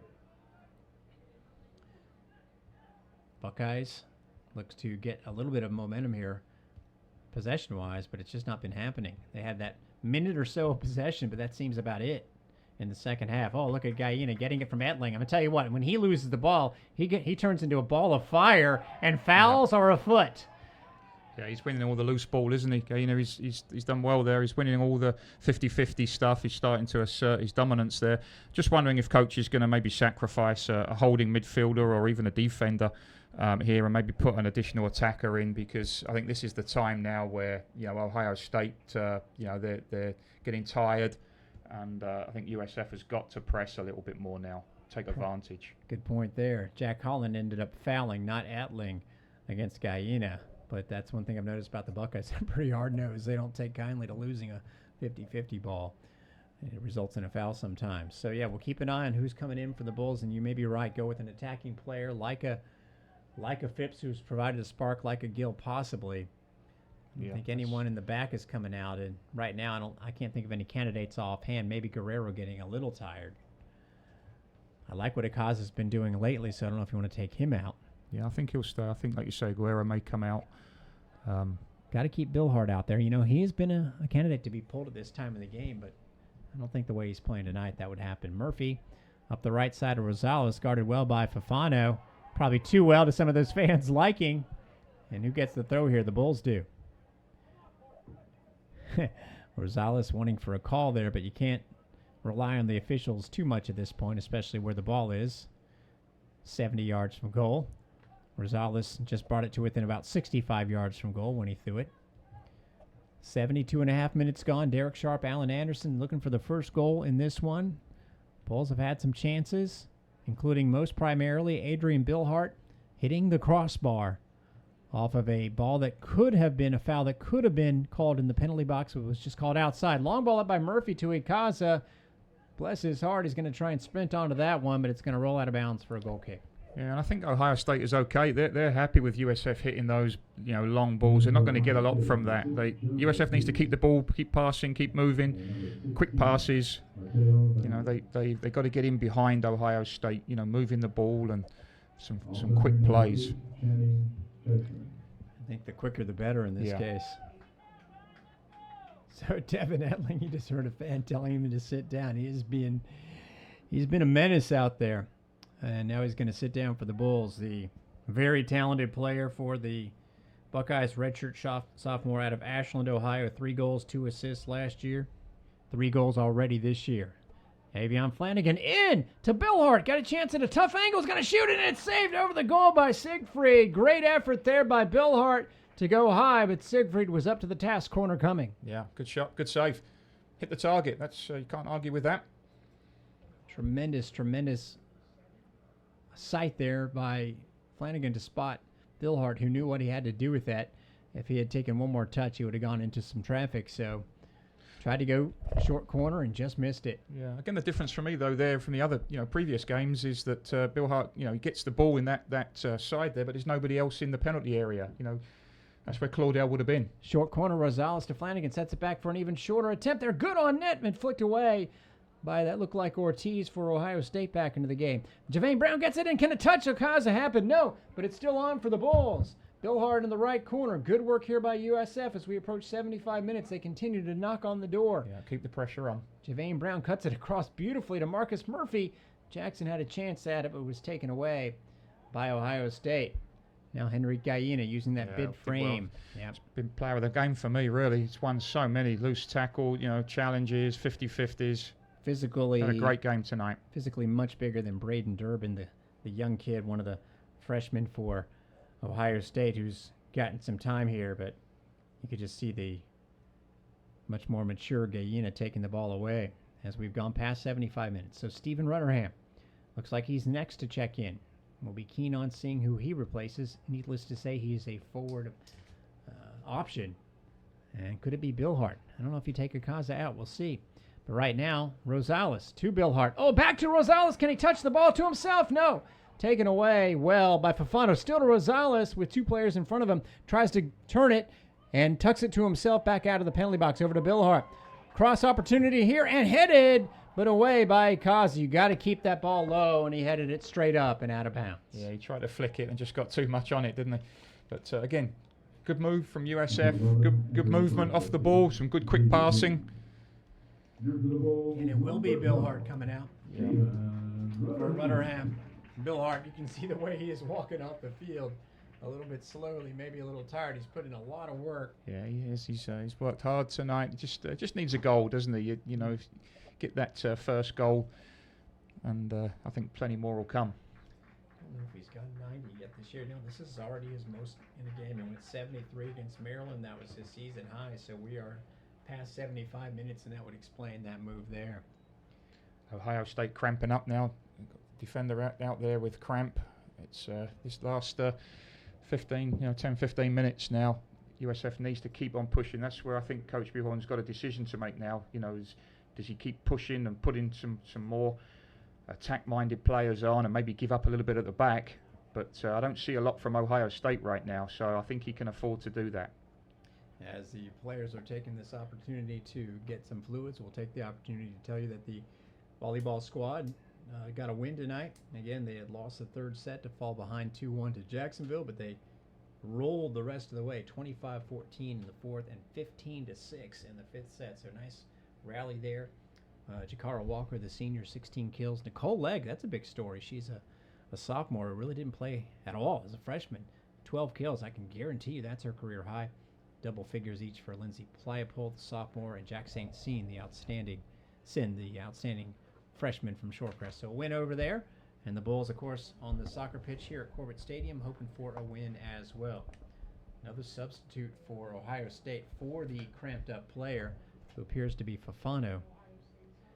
See if we can get that sub for you, but either way, he's out. And he has been very, very good in the back and helping up with their attack here when it's been on. Yeah. Always good to see defenders cramping up. You've done a good job offensively when they're getting cramp. And Bill Hart off. Rutherham on, up with Ikaza and Jackson. But right now, the Bulls have to worry about defense as cutting in is Ohio State, and Gallina comes in there, as we've been talking about him, to just blast it away. No nonsense there, huh? Xavier Green thought he had a shot of something, and it was 30 yards up. Xavier Green, pronounced with a Z sound. They do have a player, a backup goalkeeper, who pronounces Xavier Xavier. But he is not the goalkeeper, so we didn't have to worry about confusing you even more. Parker Siegfried.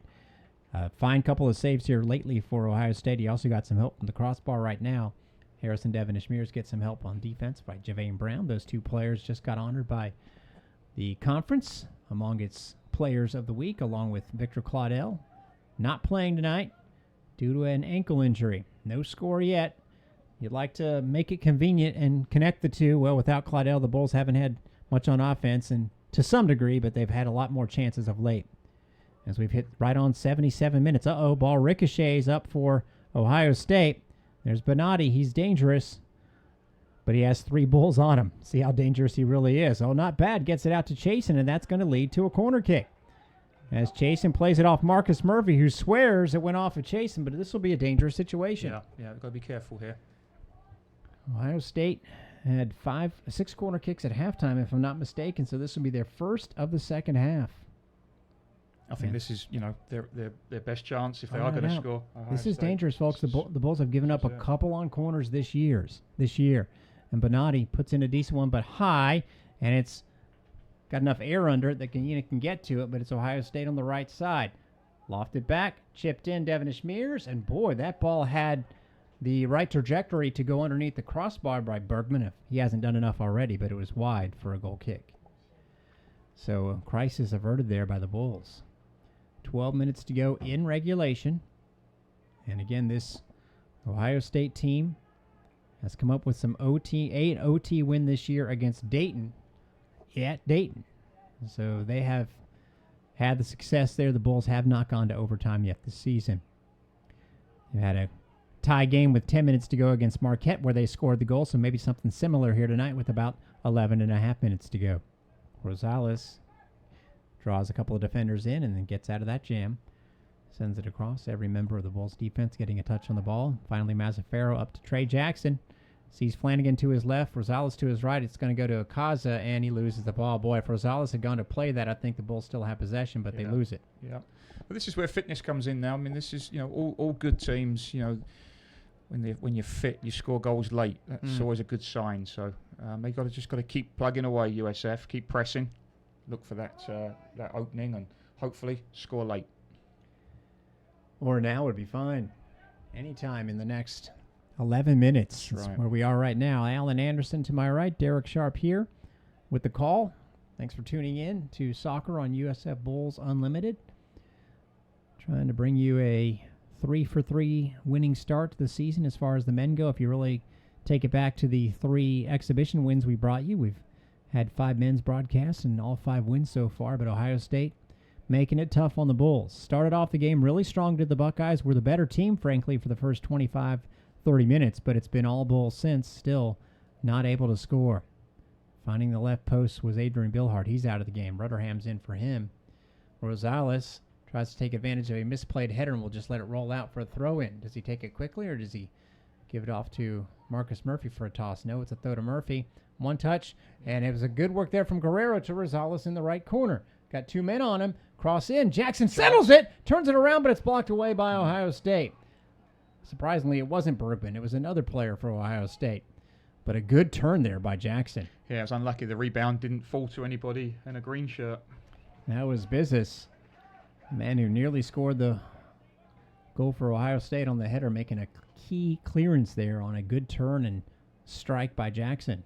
It was on goal, but never got a chance to get there. It's one of those quirky parts of the stats. That, to me, is a shot on goal every time, but it won't count as such because it didn't require a quote-unquote save. Past the 80-minute mark. Bulls taking their time. Javane Brown, though, sees Rutherham moving up, and he's shielded well by that same player, Business. Tall drink of water.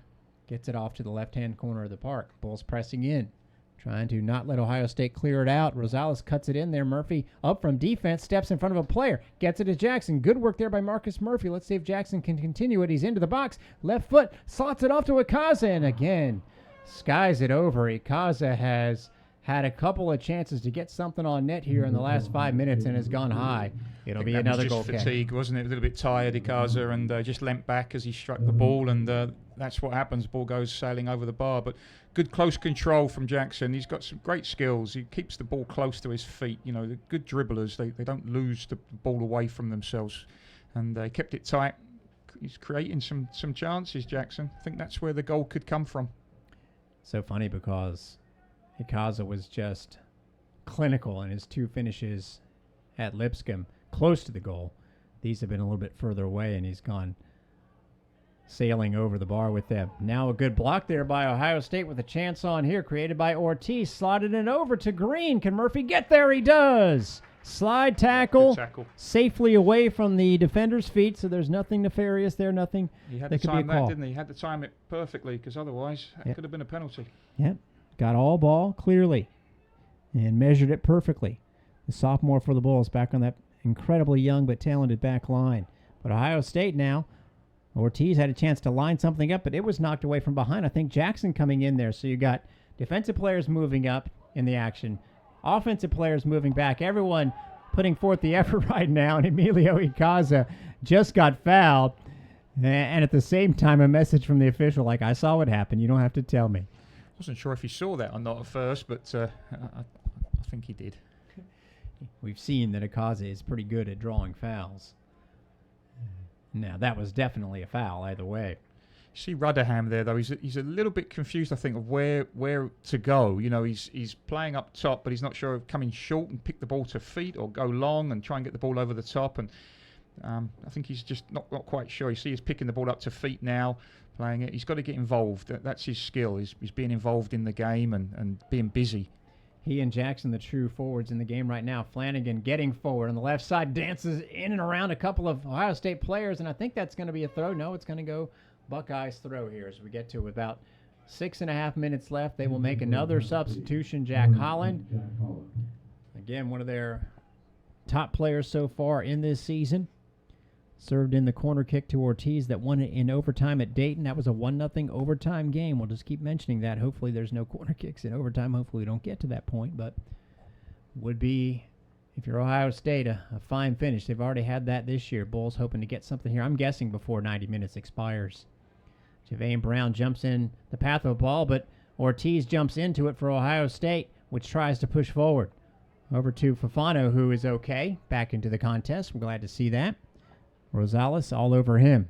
Fafano turns to the right, sees a man coming in, and that's a good header, and that's in. What a goal by Ohio State. And a little talking there by Devin Etling. We've been talking about how he's kind of a mouthy sort. He went right up in Javane Brown's face and told him what he did. I don't think Javane Brown needed that explanation because Etling won the ball and headed it past Harrison Devonish Mears, and it's 1-0 Buckeyes. Yeah, it was a good header, good finish, good ball in, and he just got a step on Brown, and good finish. Tremendous job by Etling. He has been outstanding this year. And remember also, let's be honest, that Javane Brown is the guy who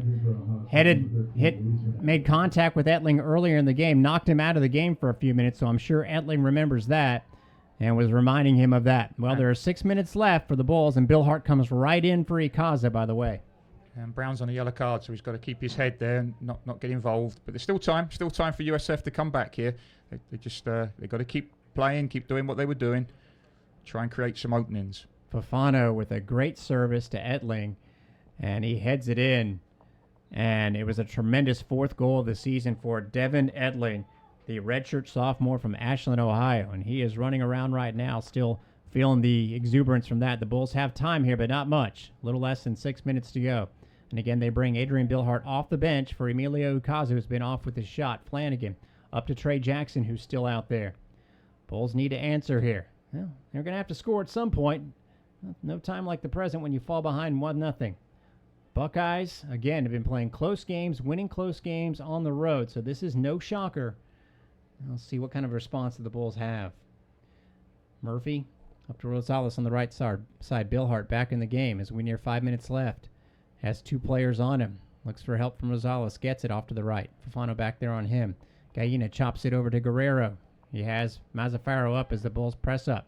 Mazzaferro slots in a low ball. Almost gets through to Rudderham, but cleared away by Jack Holland. Be a throw in on the left side. Mazzaferro is going to run over to the ball and try and throw it in for the Bulls as we hit less than 5 minutes to go in the game. Derek Sharp, Alan Anderson with you. Ohio State takes the lead on a 85th minute goal by Devin Etling. They've had some late drama here all year long. This is no different. There's a no foul called. Rudderham tried to draw it. We mentioned that they scored an overtime winner against Dayton. They also had a 90th minute winner, so this is a team that's used to this. See if the Bulls can get the late magic. They are going to get a throw off of this, even though the Bulls didn't get the foul. The ball rode out of bounds. So Rosales deep in the corner from the right side. Knocks it to Rudderham. Oh, back heel. Nice one by Rosales to Murphy. A good ball in, and Adley can only punch it away. Can it get out to Mazzaferro? No, well done by Ohio State's Luis Hernandez to chop it away. Good response by USF, though. They're showing some urgency without panicking.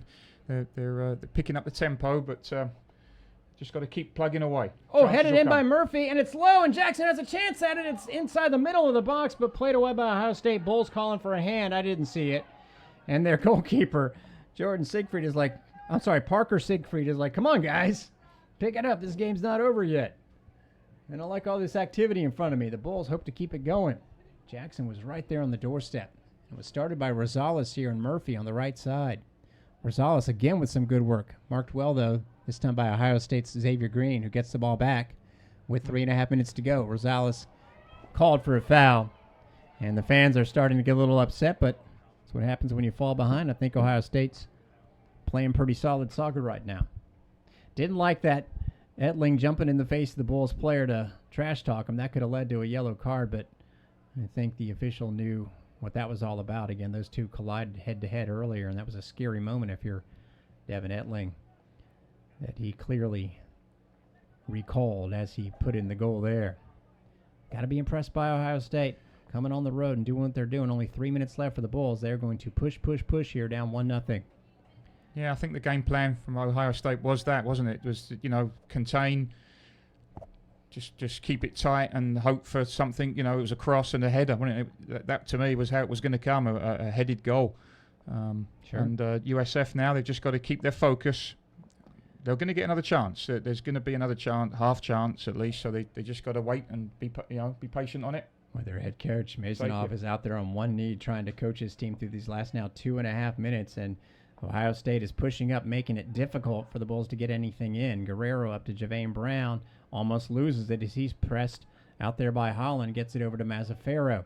Every Bull was within 40 yards of goal right now. Flanagan on the left-hand side as we near 2 minutes to go. Ball in and way too high. You can't waste those opportunities. Head coach Bob Buthorn just put his head down like, no, we can't be doing that right now. Yeah, I think the trouble sometimes, is you take too many touches on the ball. You want to do too much yourself rather than just keep the ball moving, keep, two touch, keep playing and running off the ball. Tend to try and do too much on the ball and it breaks down. Here's when if you're the official, you got to stop the play. That ball flew over the goal 25 seconds ago, and just now Siegfried's getting a foot onto it. 88-25 specifically when he hits it. Well won by Javane Brown up to Rosales. And he squirts it up the right-hand side to Rutherham. Now Ohio State keeps the ball in bounds well. Murphy tries to pop it up as we hit 80 seconds left. Javane Brown tries to send it across on a one-timer, but instead it's intercepted, and Etling possibly in again. This could be 2-0 as it falls to him, and it is. Devin Etling finishes off the Bulls with his second goal of the game. So Devin Etling gives the Ohio State Buckeyes an unassailable lead, a team that scored 8 goals all of last season. He's gotten 5 himself this year, 2 tonight, and the Bulls are going to suffer a tough loss. You worry about the counterattack, and that's exactly what happened. Yeah, that's right. I mean, you're one down, you've got to press, you've got to push for the equalizer, and you are going to leave yourselves, exposed at the back. But disappointing, a little bit of a breakdown there at the back, and but that Ohio State, full credit to them. They set their stall up. This was their game plan, and counter-attack, and it's worked for them. Yeah, if you look at the shot count now, what it was 3 apiece at half.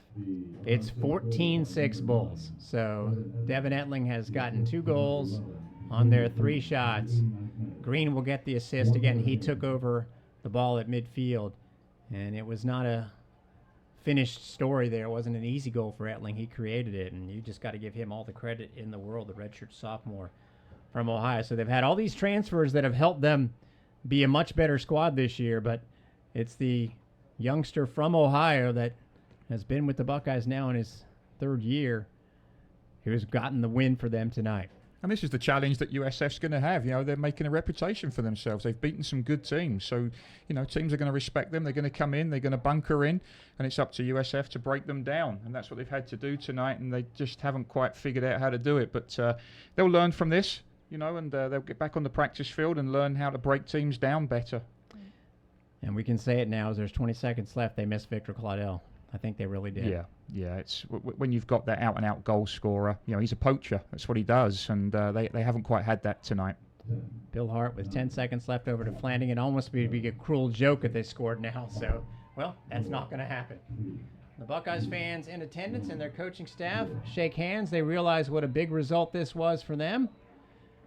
USF, good crowd, is going to go home disappointed. Bob Buthorn over to Coach Mazanoff. A nice exchange there.